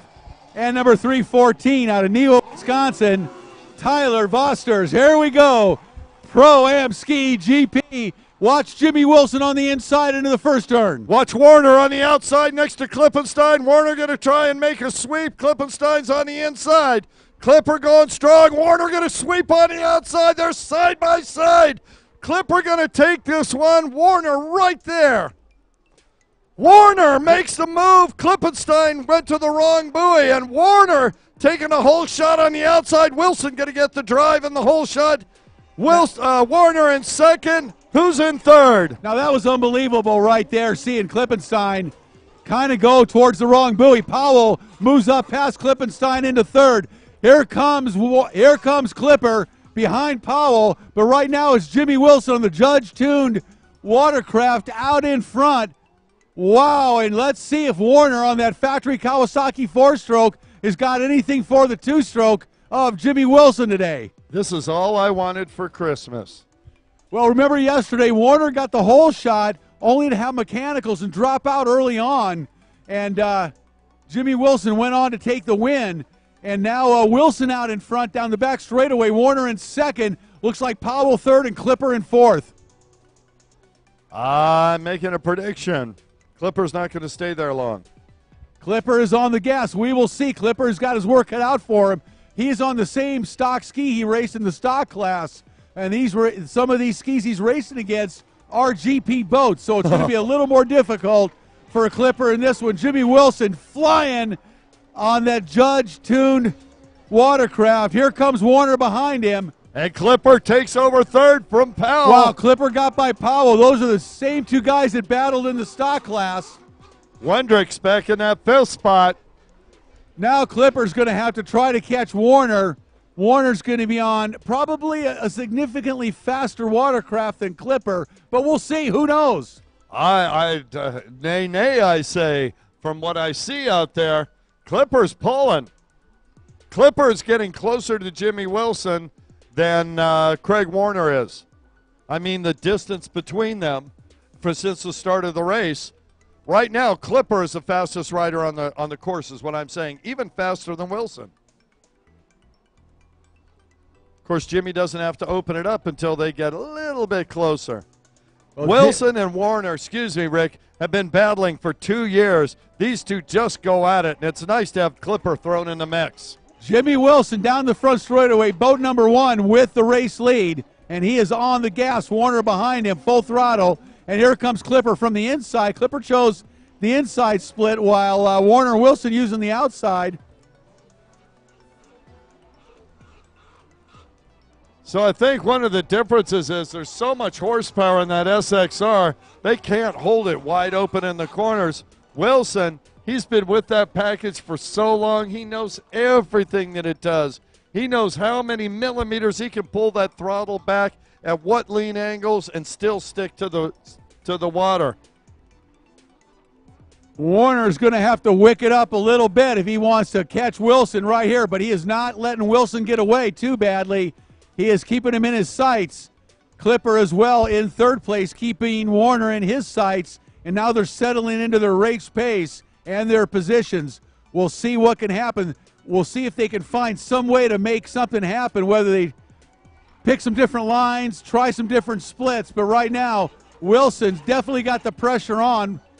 And I'll tell you what, Craig Warner is starting to pick up the pace. Oh, yeah. I'm watching the way that he's attacking these corners. He was a little hesitant at the beginning, no question. Now he is full on committing to these corners. He can see Wilson right in front of him. He knows he's got Clipper behind him. He's not looking back. He's only looking forward. Right now, Craig Warner, he's driving with the bars, not the rearview mirror. Yeah, these three guys are riding as hard as they possibly can. Make no mistake. They are going full throttle, full out. These are some of the top riders in the world, and they are riding as hard as they possibly can here in Racine. These guys are fast, top pros, and used to winning, used to being on top. They don't like to finish second place. None of them like it. They're all completely aggravated if they don't win, and they are going for it. Here comes Clipper on the inside again. Clipper's going to try a different line. Smart move by Mike Klippenstein, the wily veteran, 27 world championships for Klippenstein. Here comes Wilson out in front. And Warner still going to retain. I'll tell you what, Craig Warner, Mike Klippenstein's going to have to do something super spectacular, assuming no mechanicals, to get by Warner. Well, I think Klippenstein's going to have to not take that inside split for one thing. That didn't work at all for him on that lap, and he had nobody in front of him. So I'd probably stick with the outside and see if he can't make up a little ground somewhere else on the racetrack. Looking for a bobble. Yeah, these guys are all so good. They don't make mistakes often, and it could come down to that. Any one of them makes a mistake, and it's going to let the other one get away. Jimmy Wilson out in front, but he is not alone as Warner has kept the pressure on all moto. Here comes Craig Warner trying to find some way to gain a little bit of ground on Jimmy Wilson. Jimmy Wilson on the two-stroke powered watercraft. Warner and Clipper on the four-strokes. Jimmy Wilson on a carbon fiber hulled two-stroke that weighs probably about 200 pounds less than the SXR Kawasaki's that Warner and Clipper are riding right now here in Pro Ski GP. Warner on the factory Kawasaki, Clipper on the R&D Kawasaki.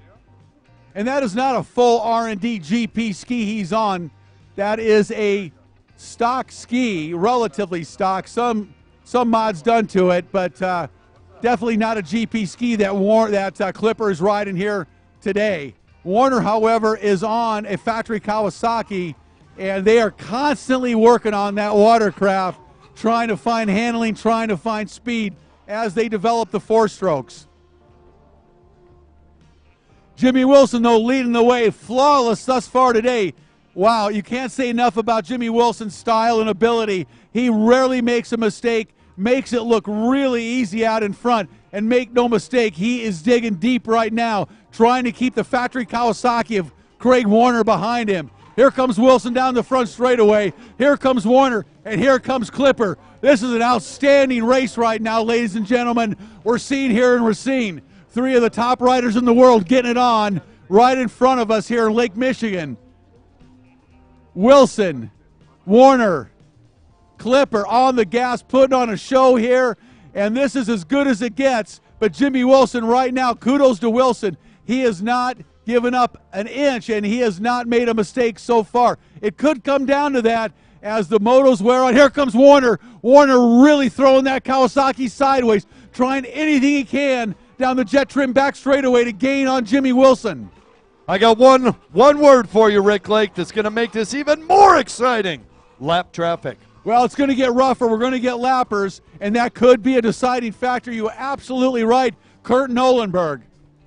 Wow, wow, wow, wow, wow. Just got a phone call from back home.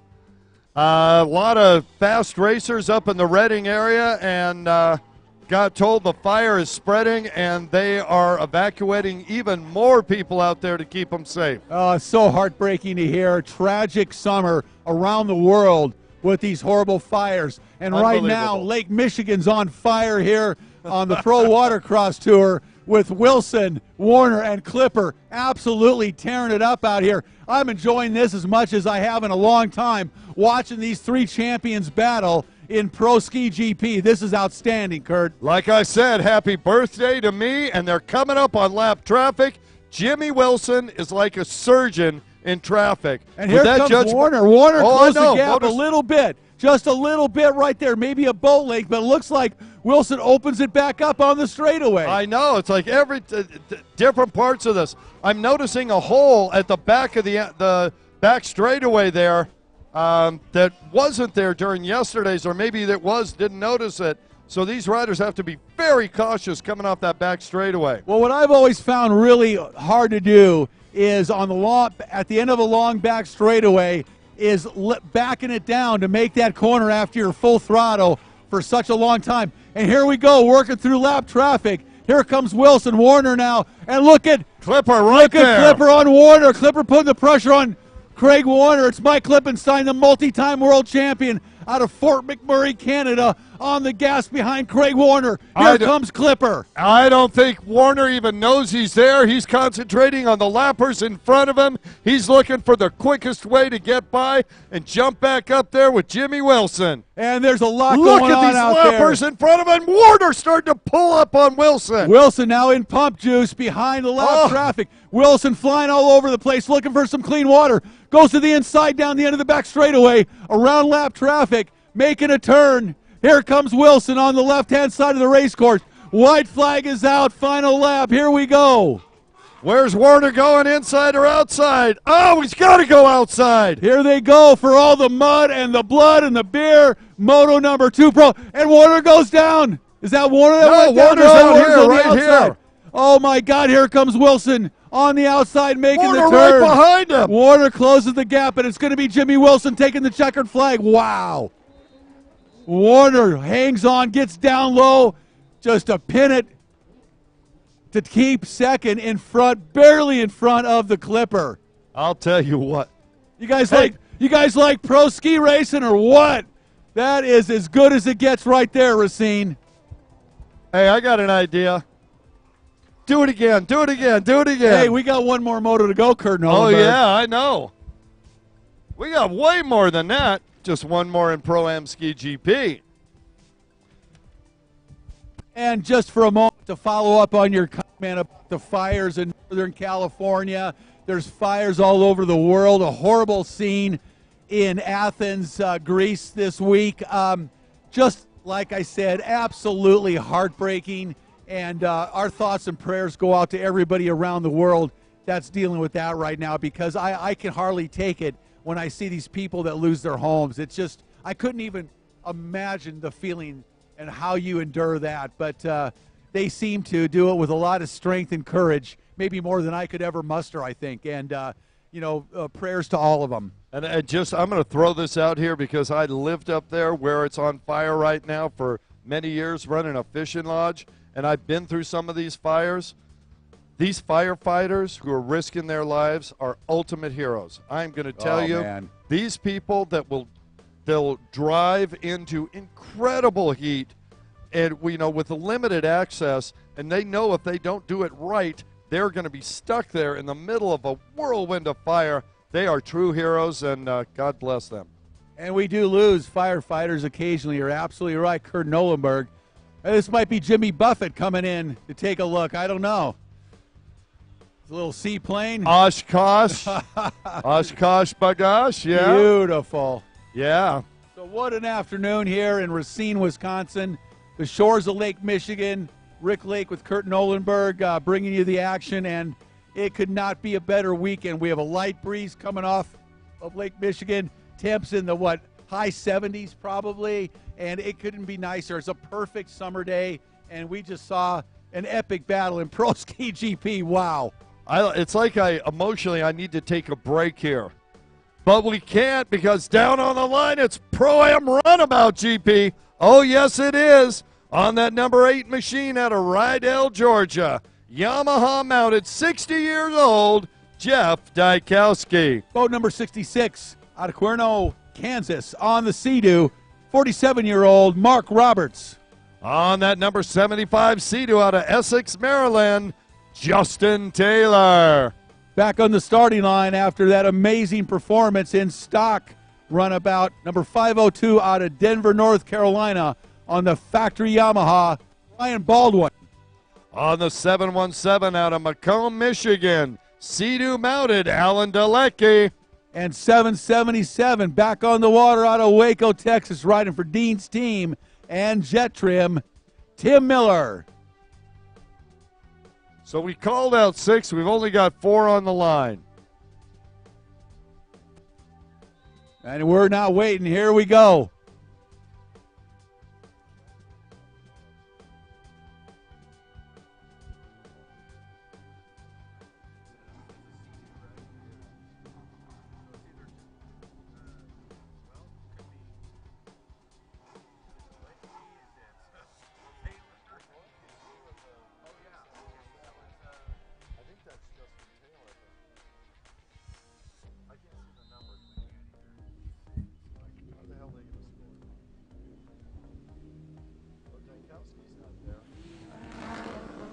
Oh, Brian Baldwin.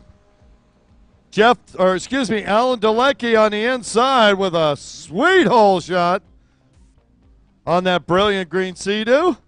Green and black on the outside, Brian Baldwin. On the inside, Justin Taylor after Dalecki, I do believe.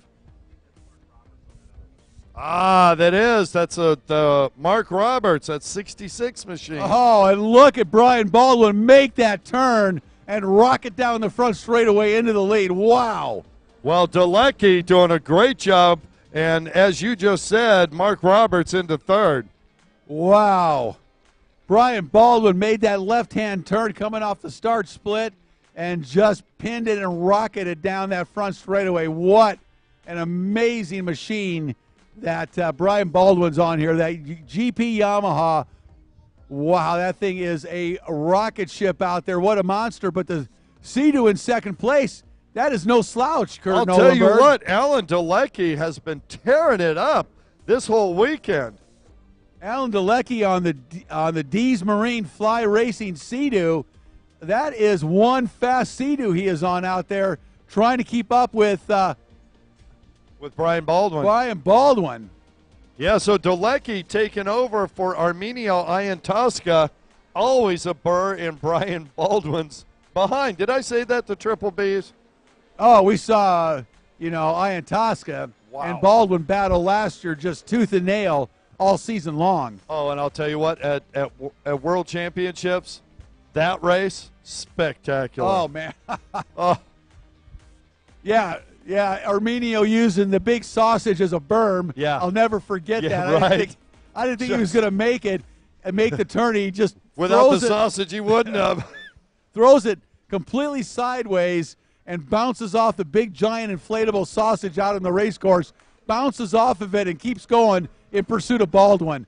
And Baldwin going inside, Dalecki going outside here.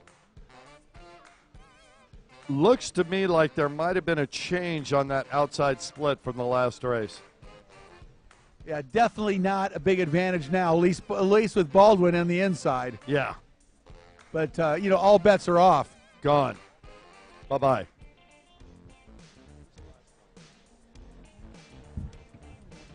Oh, Justin Taylor in that fourth position.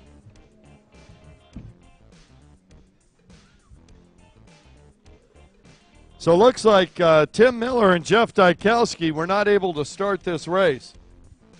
Nope, unfortunately they did not make the gate. But it's 5-2 Brian Baldwin out of Denver, North Carolina, 39 years old, on the factory Yamaha, sponsored by Fly Racing Champion Power Sports, Riva, and Triton Trailers, and he is leading it. But I'll tell you what, the Sea-Doo Alan Dalecki of Dalecki is on the gas right behind him, keeping the pressure on. Baldwin not going to be able to let off the throttle like he did in the stock class here in this race, because Dalecki will be all over him if he does. Which makes me wonder, because that's the boat that Dalecki had in the stock class. And Baldwin had a stock one. Baldwin went from dead last to first. Here he is on his GP machine, and Dalecki kind of hanging in there. Dalecki sponsored by D's Marine, Fly Racing, Sea-Doo, and X-Team. Yeah, Mark Roberts out there whipping it up. Or is that the Sea-Doo X-Team? Sea-Doo X-Team. Is that the Sea-Doo X-Team, or is it Sea-Doo and X-Team? Oh, yeah, I think it's X-Team. Sea-Doo X-Team. No? Sea-Doo Cross Team? Oh, goodness. Brian Baldwin down the front straightaway with the lead. One more lap. Dalecki behind him in second. Boy, Dalecki has tried so hard. You see him getting down in the straightaways, just pushing hard in the corners. But I think Brian Baldwin is starting to just grind away a little here, a little there, a little Oh, here, yeah, he is little there. definitely pulling away. No question about it. Looking good, as he always does on that beautiful blue Riva Racing Factory Yamaha GP 1800 out in front. Yeah, he is hitting and getting, as they say. Hey, you know what? We're going to freestyle next. We need our freestyle competitors down below the Tower of Power, please. Left-hand side of the race course, our leaders, Brian Baldwin, who just made a mistake out there, and Dalecki now closed the gap a little bit as Baldwin kind of lost it in that corner. So Baldwin back up and underway, no harm, no foul. But Dalecki doing everything he can to keep the pressure on. I'll tell you what, if you're watching the way this kid's riding, he is putting it down. Dalecki, 30 years old, out of Macomb, Michigan. And I'm not sure where Macomb actually is, but it's right next to Macomb. All right. Macomb. Is it Macomb or Macomb? Kerry? You live in the state, you don't know every It's state? It's Michigan. Oh. It's Michigan. Wisconsin. Okay, I get it. We don't care about that here. I'm from California, they're all the same out here.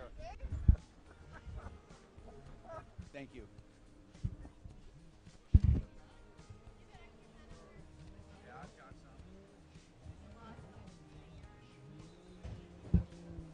Cross flags are out. Brian Baldwin now lapping Mark Roberts. And Roberts in that third place position, so Baldwin already lapping up through third. Our songstress, Jennifer Handler, up here. Sorry we missed you for the national anthem a little earlier, pardon me. Jennifer with a stirring rendition of the national anthem yesterday.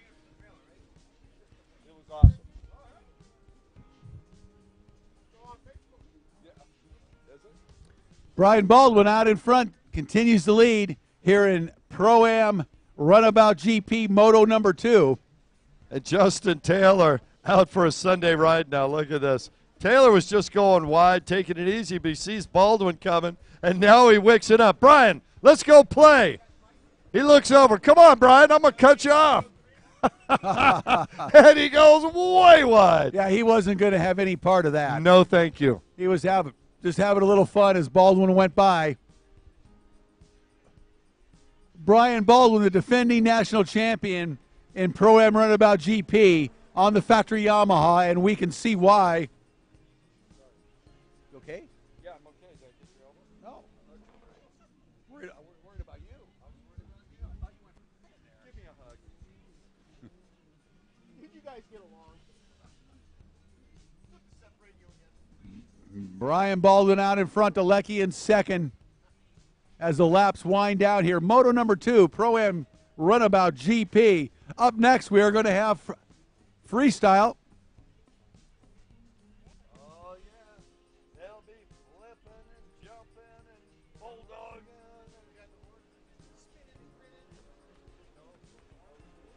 One more time down the front straightaway, our race leader, number 502, Brian Baldwin. Baldwin out of Denver, North Carolina, not 39 years old. On the Riva Racing Factory Yamaha GP 1800. And hey, You know what you could do? If you went down right shirts are available. And you know what? You can get Pro Watercross Tour official merchandise at an amazing price here this afternoon. AJ Handler has slash prices, and you can get an official Pro Watercross t-shirt for $10 this afternoon. Oh, that's incredible. Some of those started out at 35 bucks. That is absolutely spectacular. If you'd like to get a souvenir, now's the opportunity. Go down and see AJ Handler. I'll tell you what. There are also hoodies, nice zip-up Pro Watercross hoodies. 20 bucks. $20 today. That's $10 a sleeve. Can't beat that. You need about 3 of those. Look who's talking. Actually, that's only $5 a sleeve and a $10 hoodie. That's a deal at twice the price.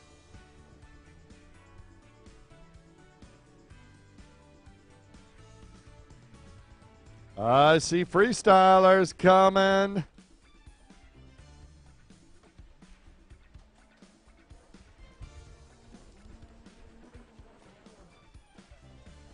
Mark Roberts looks like he's just having a ball out there. He does not change his position in the corner, in the straightaways. He is locked into that seat, man. Wouldn't surprise me if they use super glue on that wetsuit. Mark Roberts, 47 years old, as you said, on the Sea-Doo, out of Kansas, riding for CST, on-site truck services, Reno's Power Sports, KC, Riva Racing, Works Racing, and ET Superchargers. Is it telling that there's only one rider under 30 years old, and that rider's in last place right now? That is kind of interesting, but I'm not sure what that says. It's not saying anything except that, old guys can go fast. Well, there's no doubt about that. And I guess that's all age is relative.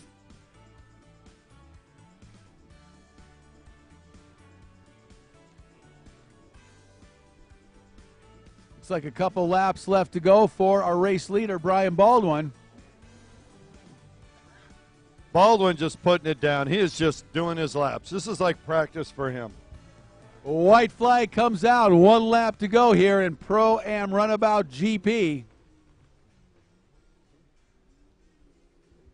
Baldwin now is really, really gapped second place.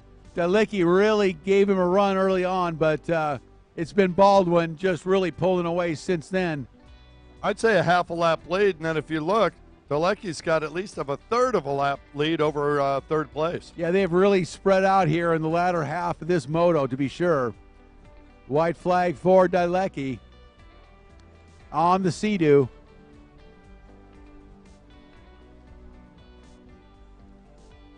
The GP Yamahas have really just dominated runabout racing since they came on the scene a couple years ago, and really hard to touch these days. Almost impossible.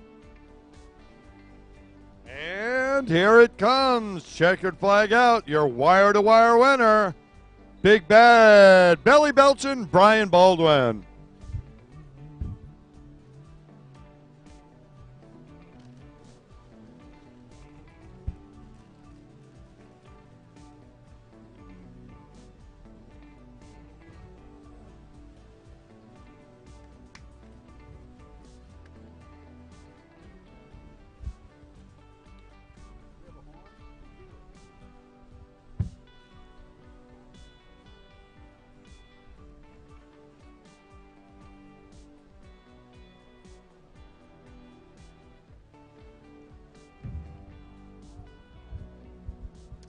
Well, all right, folks down on the beach, we have come to the freestyle portion of our program.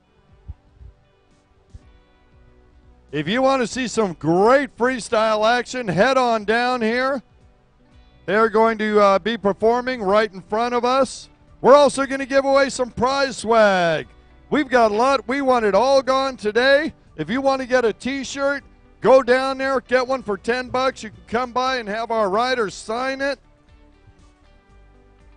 And what a great opportunity for a unique Christmas present for some of you, those of you here in Racine that are not around watercraft racing on a regular basis.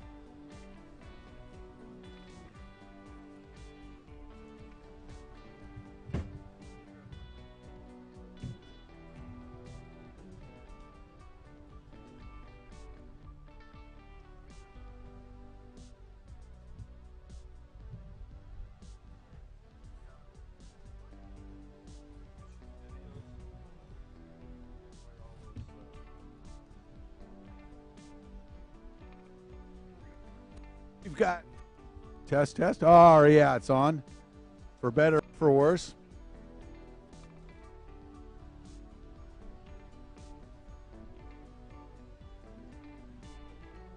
We do have some national tour DVDs that we're going to give away.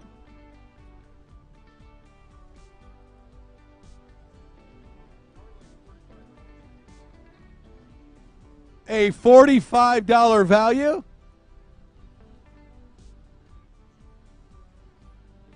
All the action from last year. 2015, I'm sorry.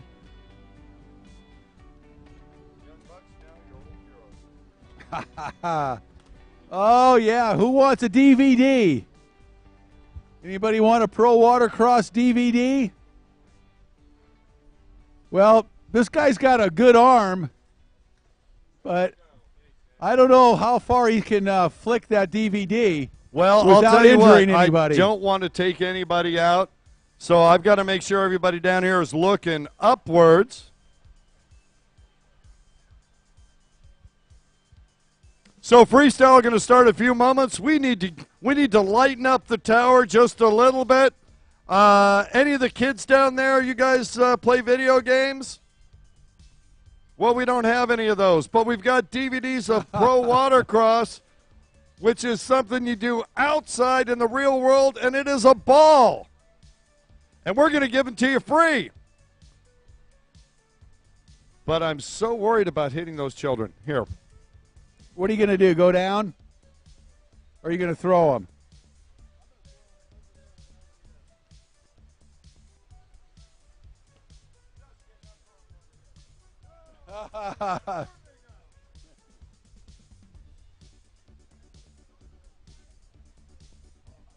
Couple more coming. Here we go.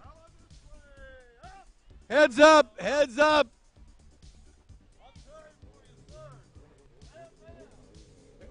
Okay, here you go. You got it. The bag they came in. Becky Chan.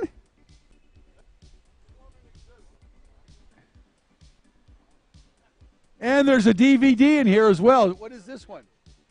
What is that? Go with it? I don't know what that is. I know it. That's what I thought. Nice little bag, Becky Chan bag. Anybody want a little nice little radical? Okay, here it comes. Oh no! Oh no! Don't take down the tent. Wow! I thought the whole thing was going down there. Holy! Oh, Rick Lake, it's going down. It's going down, all right. It's going down here in Racine, baby. Well, it's going down on the water with freestyle right now. Whoa, look at the amplitude out there. Amplitude. Holy cow. Oh, Kurt Nolenberg, we got amplitude. That's freestyle for up in the air.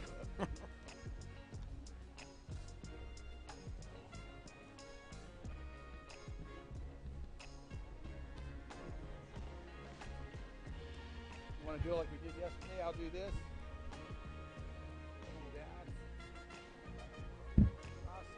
Ah, here we go. So I think we're going to start with the amateur and then head on over to the pro. Kevin Kennedy. Red.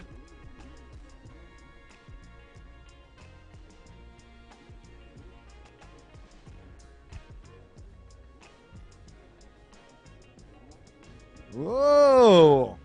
Looks like we got a little bigger competitor further out. Oh, Jeb Zarzauer going ballistic. A little bit of a hard land in there. All right, he's throwing Gregory Brock throwing his hand in the air, saying he's coming in.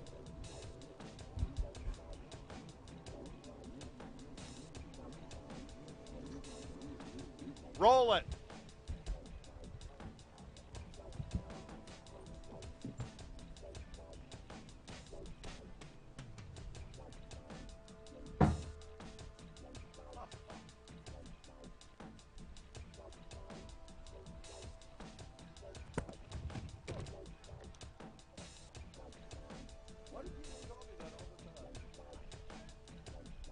Thank you, sir. Our thanks go to Kevin Kennedy. As usual, not just for throwing the flag up here.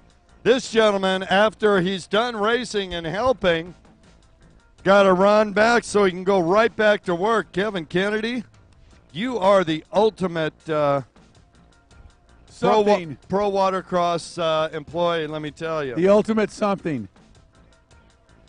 Well, I think we all fit into that now. All right, freestylers. We're going to start with amateur freestyle once again. Jeb Zarzauer out of Raleigh, North Carolina. Jeff, you go ahead on. When you start your first trick, we're going to put 2 minutes on the clock. We'll hit the horn when there's 15 seconds left, and again with 2 hits when it's over.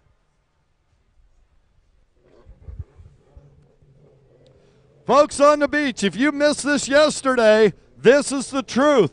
The louder you yell, the more ridiculous his tricks become.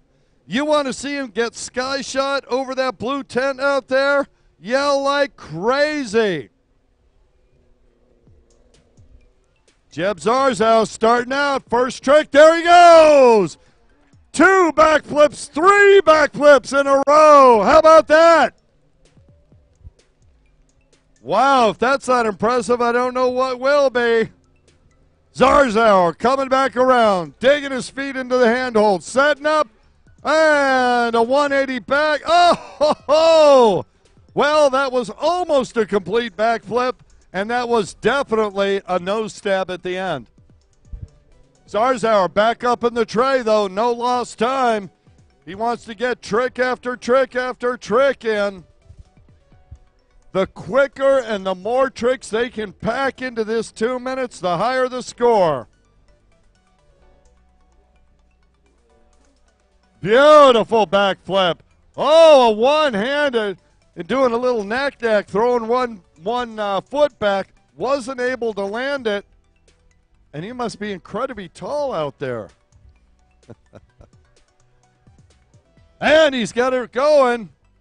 He's still got almost 3/4 of a minute left. Zarzauer gets it up and running, says everything's okay. Folks, let's hear it for him when he goes over there if you like what he's doing. Oh, see what I mean? That's the height he gets when he's excited. Zarzauer making the trip around, looking out. He wants to do that one more time, going way up in the air, a pancake 360. Lands it.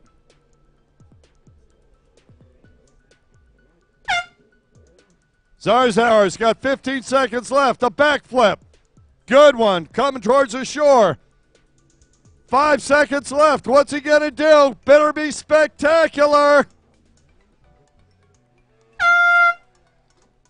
All right, how about a round of applause for Jeb Zarzauer? Jeb coming all the way from Raleigh, North Carolina, and we do appreciate him coming down.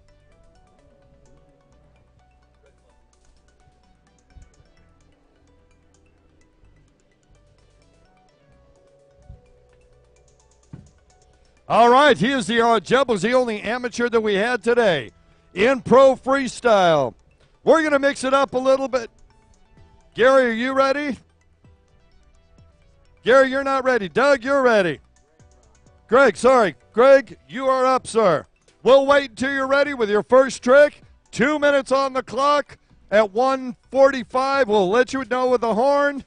And then two short blasts will let you know that 2 minutes is over. Good luck. Folks, let's hear it for Gregory Brock out of Antioch, Illinois. He is riding an old school machine, pulled out some great old style tricks yesterday. Very, very smooth. 60 years young. You know what's scary about that? He's younger than I am. Got to be impressed. Check.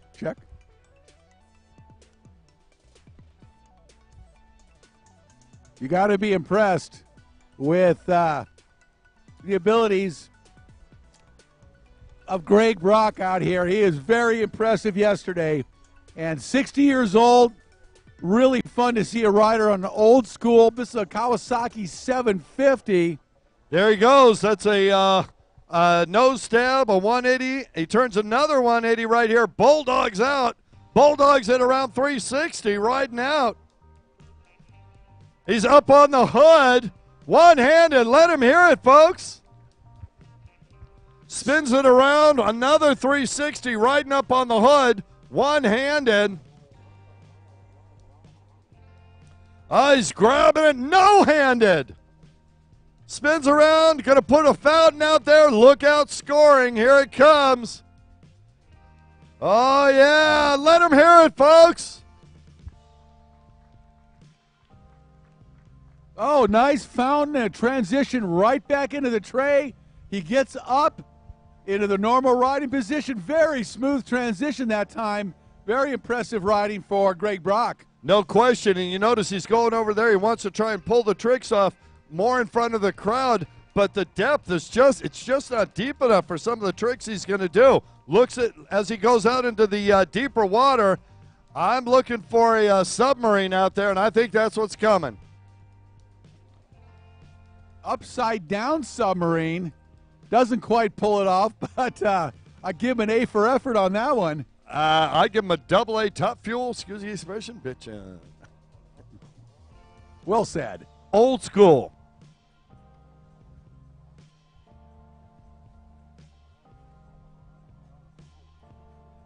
Turning around, getting near the end of his routine. He's got to do something spectacular for the judge. Is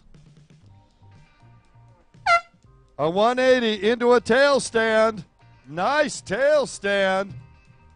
He's going to take it around doing the Hollywood corkscrew and rides it out in the normal rider position. Grabs the hood. One more trick.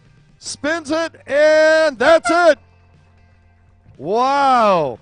I'll tell you what. Greg Brock used every second of his 2 minutes, and that's gonna be beneficial for him and the judges scoring, no question about it. Nice ride that time for Greg Brock out of Antioch, Illinois. Greg's been doing this a long time, and very fun to see him out here perform. Are you kidding? Greg's been doing everything a long time. Yes, he has. All right, rounding out the field out of Rolling Meadows, Illinois, Gary Burtka. Gary sponsored by Twangled, HydroTurf, Freestyle Factory, Born to Flip, and BeautyVIP.com. Speaking of Beauty VIP, what a gorgeous boat he's got. Gary's setting up, and I'll tell you what, Gary responds to applause like you would not believe. Yeah, you tell them about it.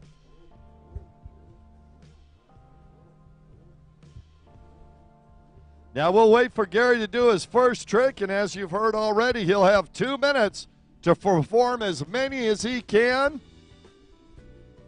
in that 2-minute time period.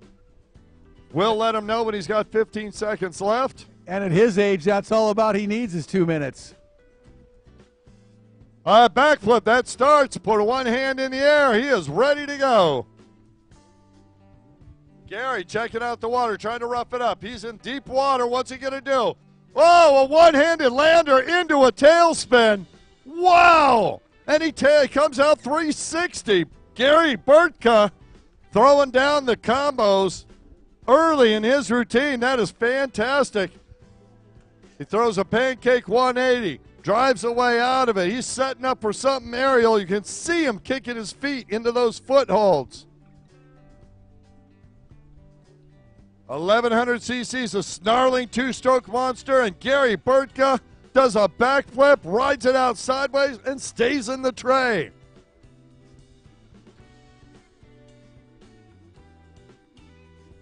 Burtka's looking for a special kind of wave. The 180, rides it out one-handed. Gotta love that. Oh, Gary, leave our buoys alone. I could feel what he was thinking. Backflip, looking good. It was strong.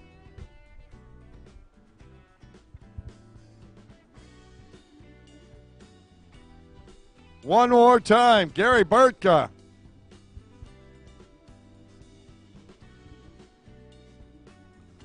Gary taking a lot of time between tricks here. That's unfortunate. He started strong, but wasting a lot of time here.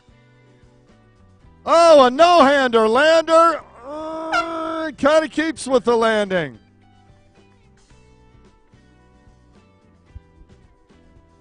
In the few seconds, he's got time for one more trick if he hurries.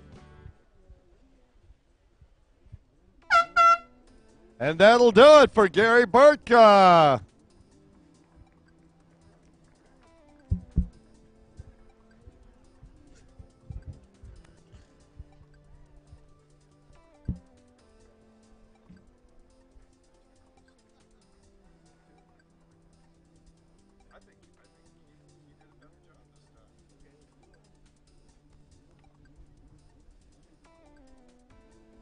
Well, Kurt, what do you think? I think we got some interesting news here.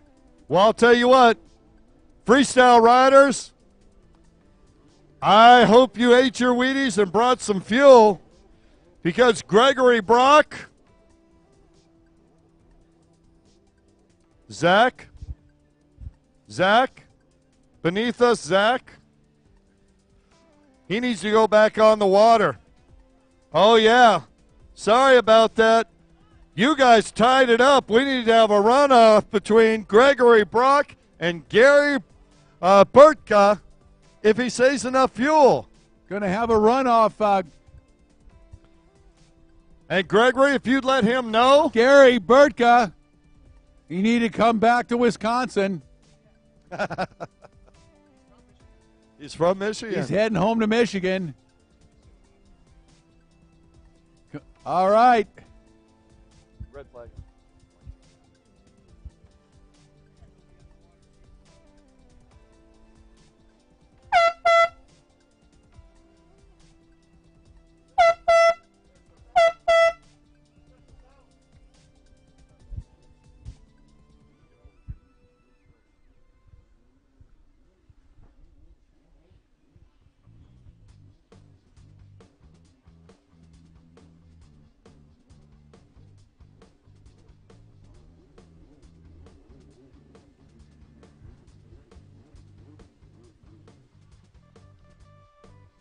Welcome to shore, Gary Burtka.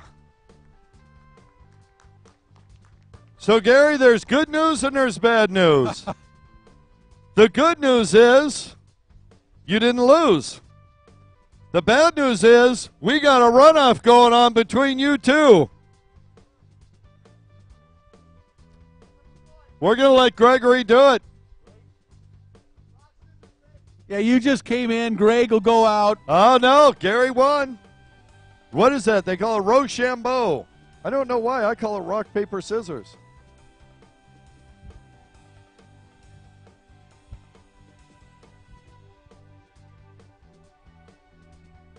So, Greg, you're going to go out first? 1 minute. The 1 minute runoff for each competitor. And, folks, we're going to need your assistance here at the end of this. We're going to ask you who you thought did a better job between these two by applause. So we're going to need a little help with judging here on the runoff.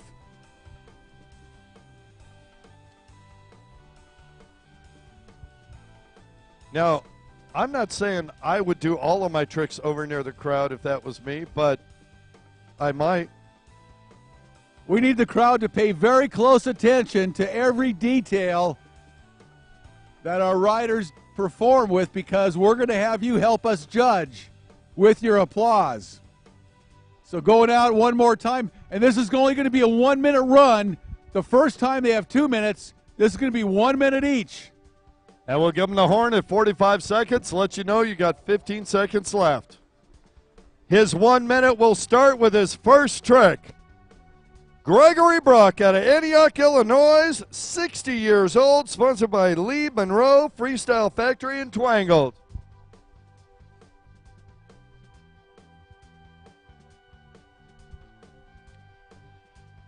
All right, let's encourage him, folks. Tell him to go big.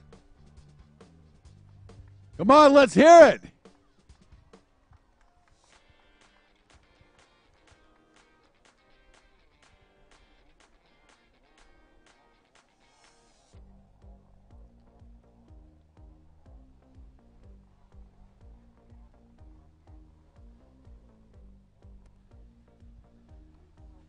There he goes, the 180. Pulls out in the normal rider position. He's up on the hood immediately. Spins it around 180, drives it out. One-handed. I'll tell you what. Oh, this is fun. Gregory spins it around 360, keeps his balance. Another turn. He's riding it out. 60 years old, I'm telling you. Not made a mistake yet. Spins, helicopters around onto the hood, throwing out the fountain. Look out there, scoring. Look at the height of that fountain, folks. Tell them about it. And back around into the tray again without a bobble. Tried it yesterday, didn't pull it off. What a move. Very nice. Old school freestyle from Greg Brock here. This is impressive here in his runoff. Look at the tricks he's pulling off, one after another after another. Rides it out backwards one more time. Look out for that pull.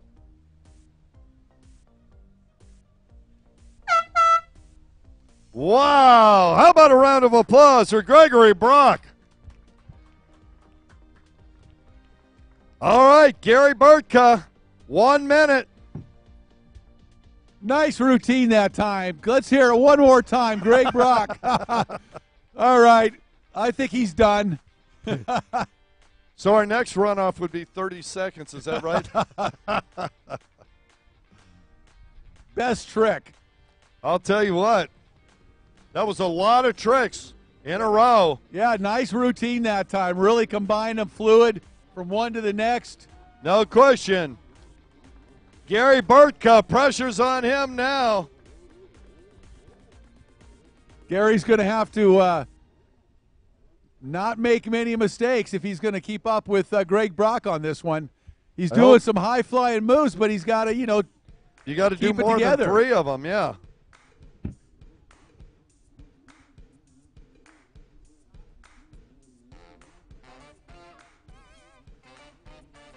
Looking around. I know he wants some depth here.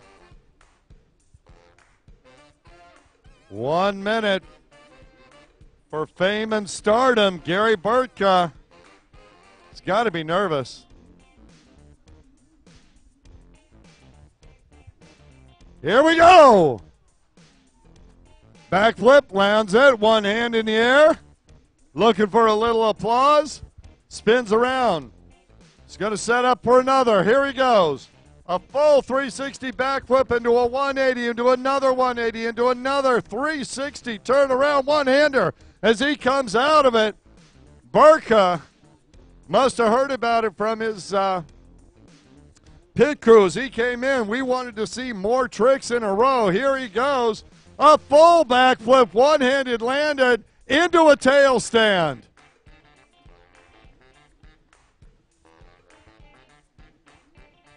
Gary trying to get that thing around. Looks like he's had a problem with the foothold. Pancake 180, drives out, 15 seconds. How radical a move can he make?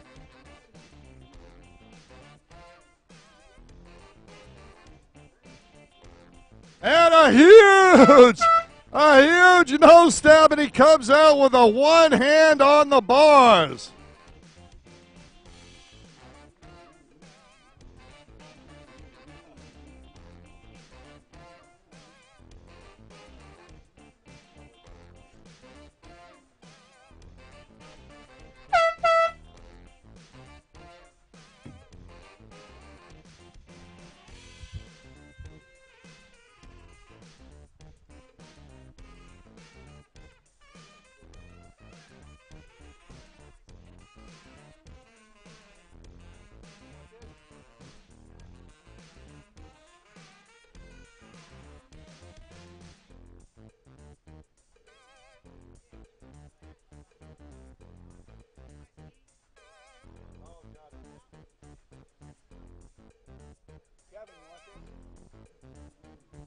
All right, folks in the crowd. How many of you think that our first rider, Gregory Brock, won that? How many people think that our second rider, Gary Burtka, won that? Well, I'll tell you what, the judges had it much closer than that, but we're going with you. Gary Burtka is the overall winner. In our pro freestyle today, how about a big round of applause for all our freestylers?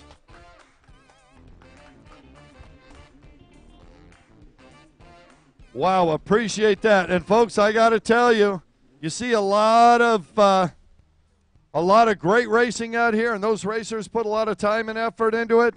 Nobody puts as much time into it as our freestylers do. Oh, these guys work so hard at it. They train, they ride constantly, they live, eat, and breathe riding these skis, and a lot of fun to watch. Put on a good show for everybody today. Congratulations to all you guys. Well done. Oh, man, you know what that brings up? Pro ski racing once again. The Pro Show Pro-Am Ski Stock.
Located in southeastern Wisconsin, come discover the real Racine County.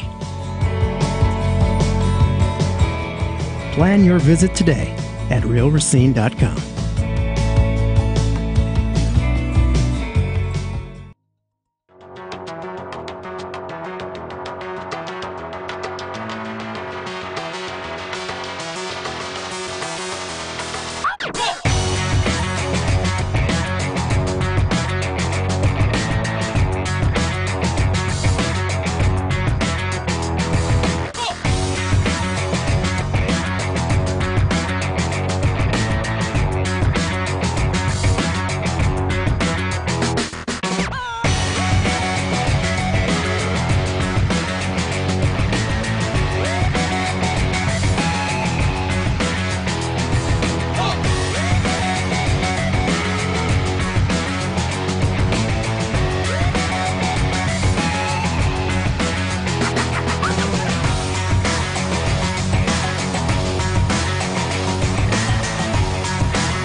introduces the newest ways to explore the water.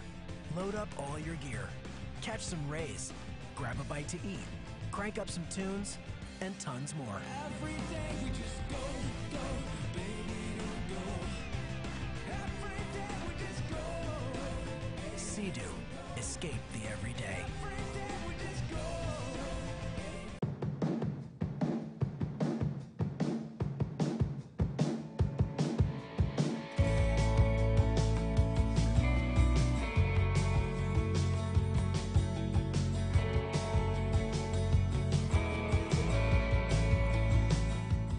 Located in southeastern Wisconsin, come discover the real Racine County. Plan your visit today at realracine.com.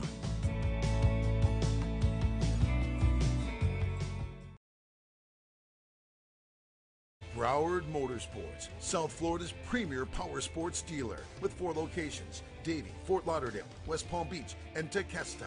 A huge selection of new and used motorcycles, UTVs, ATVs, boats, trailers, and personal watercraft. Log on, check out the selection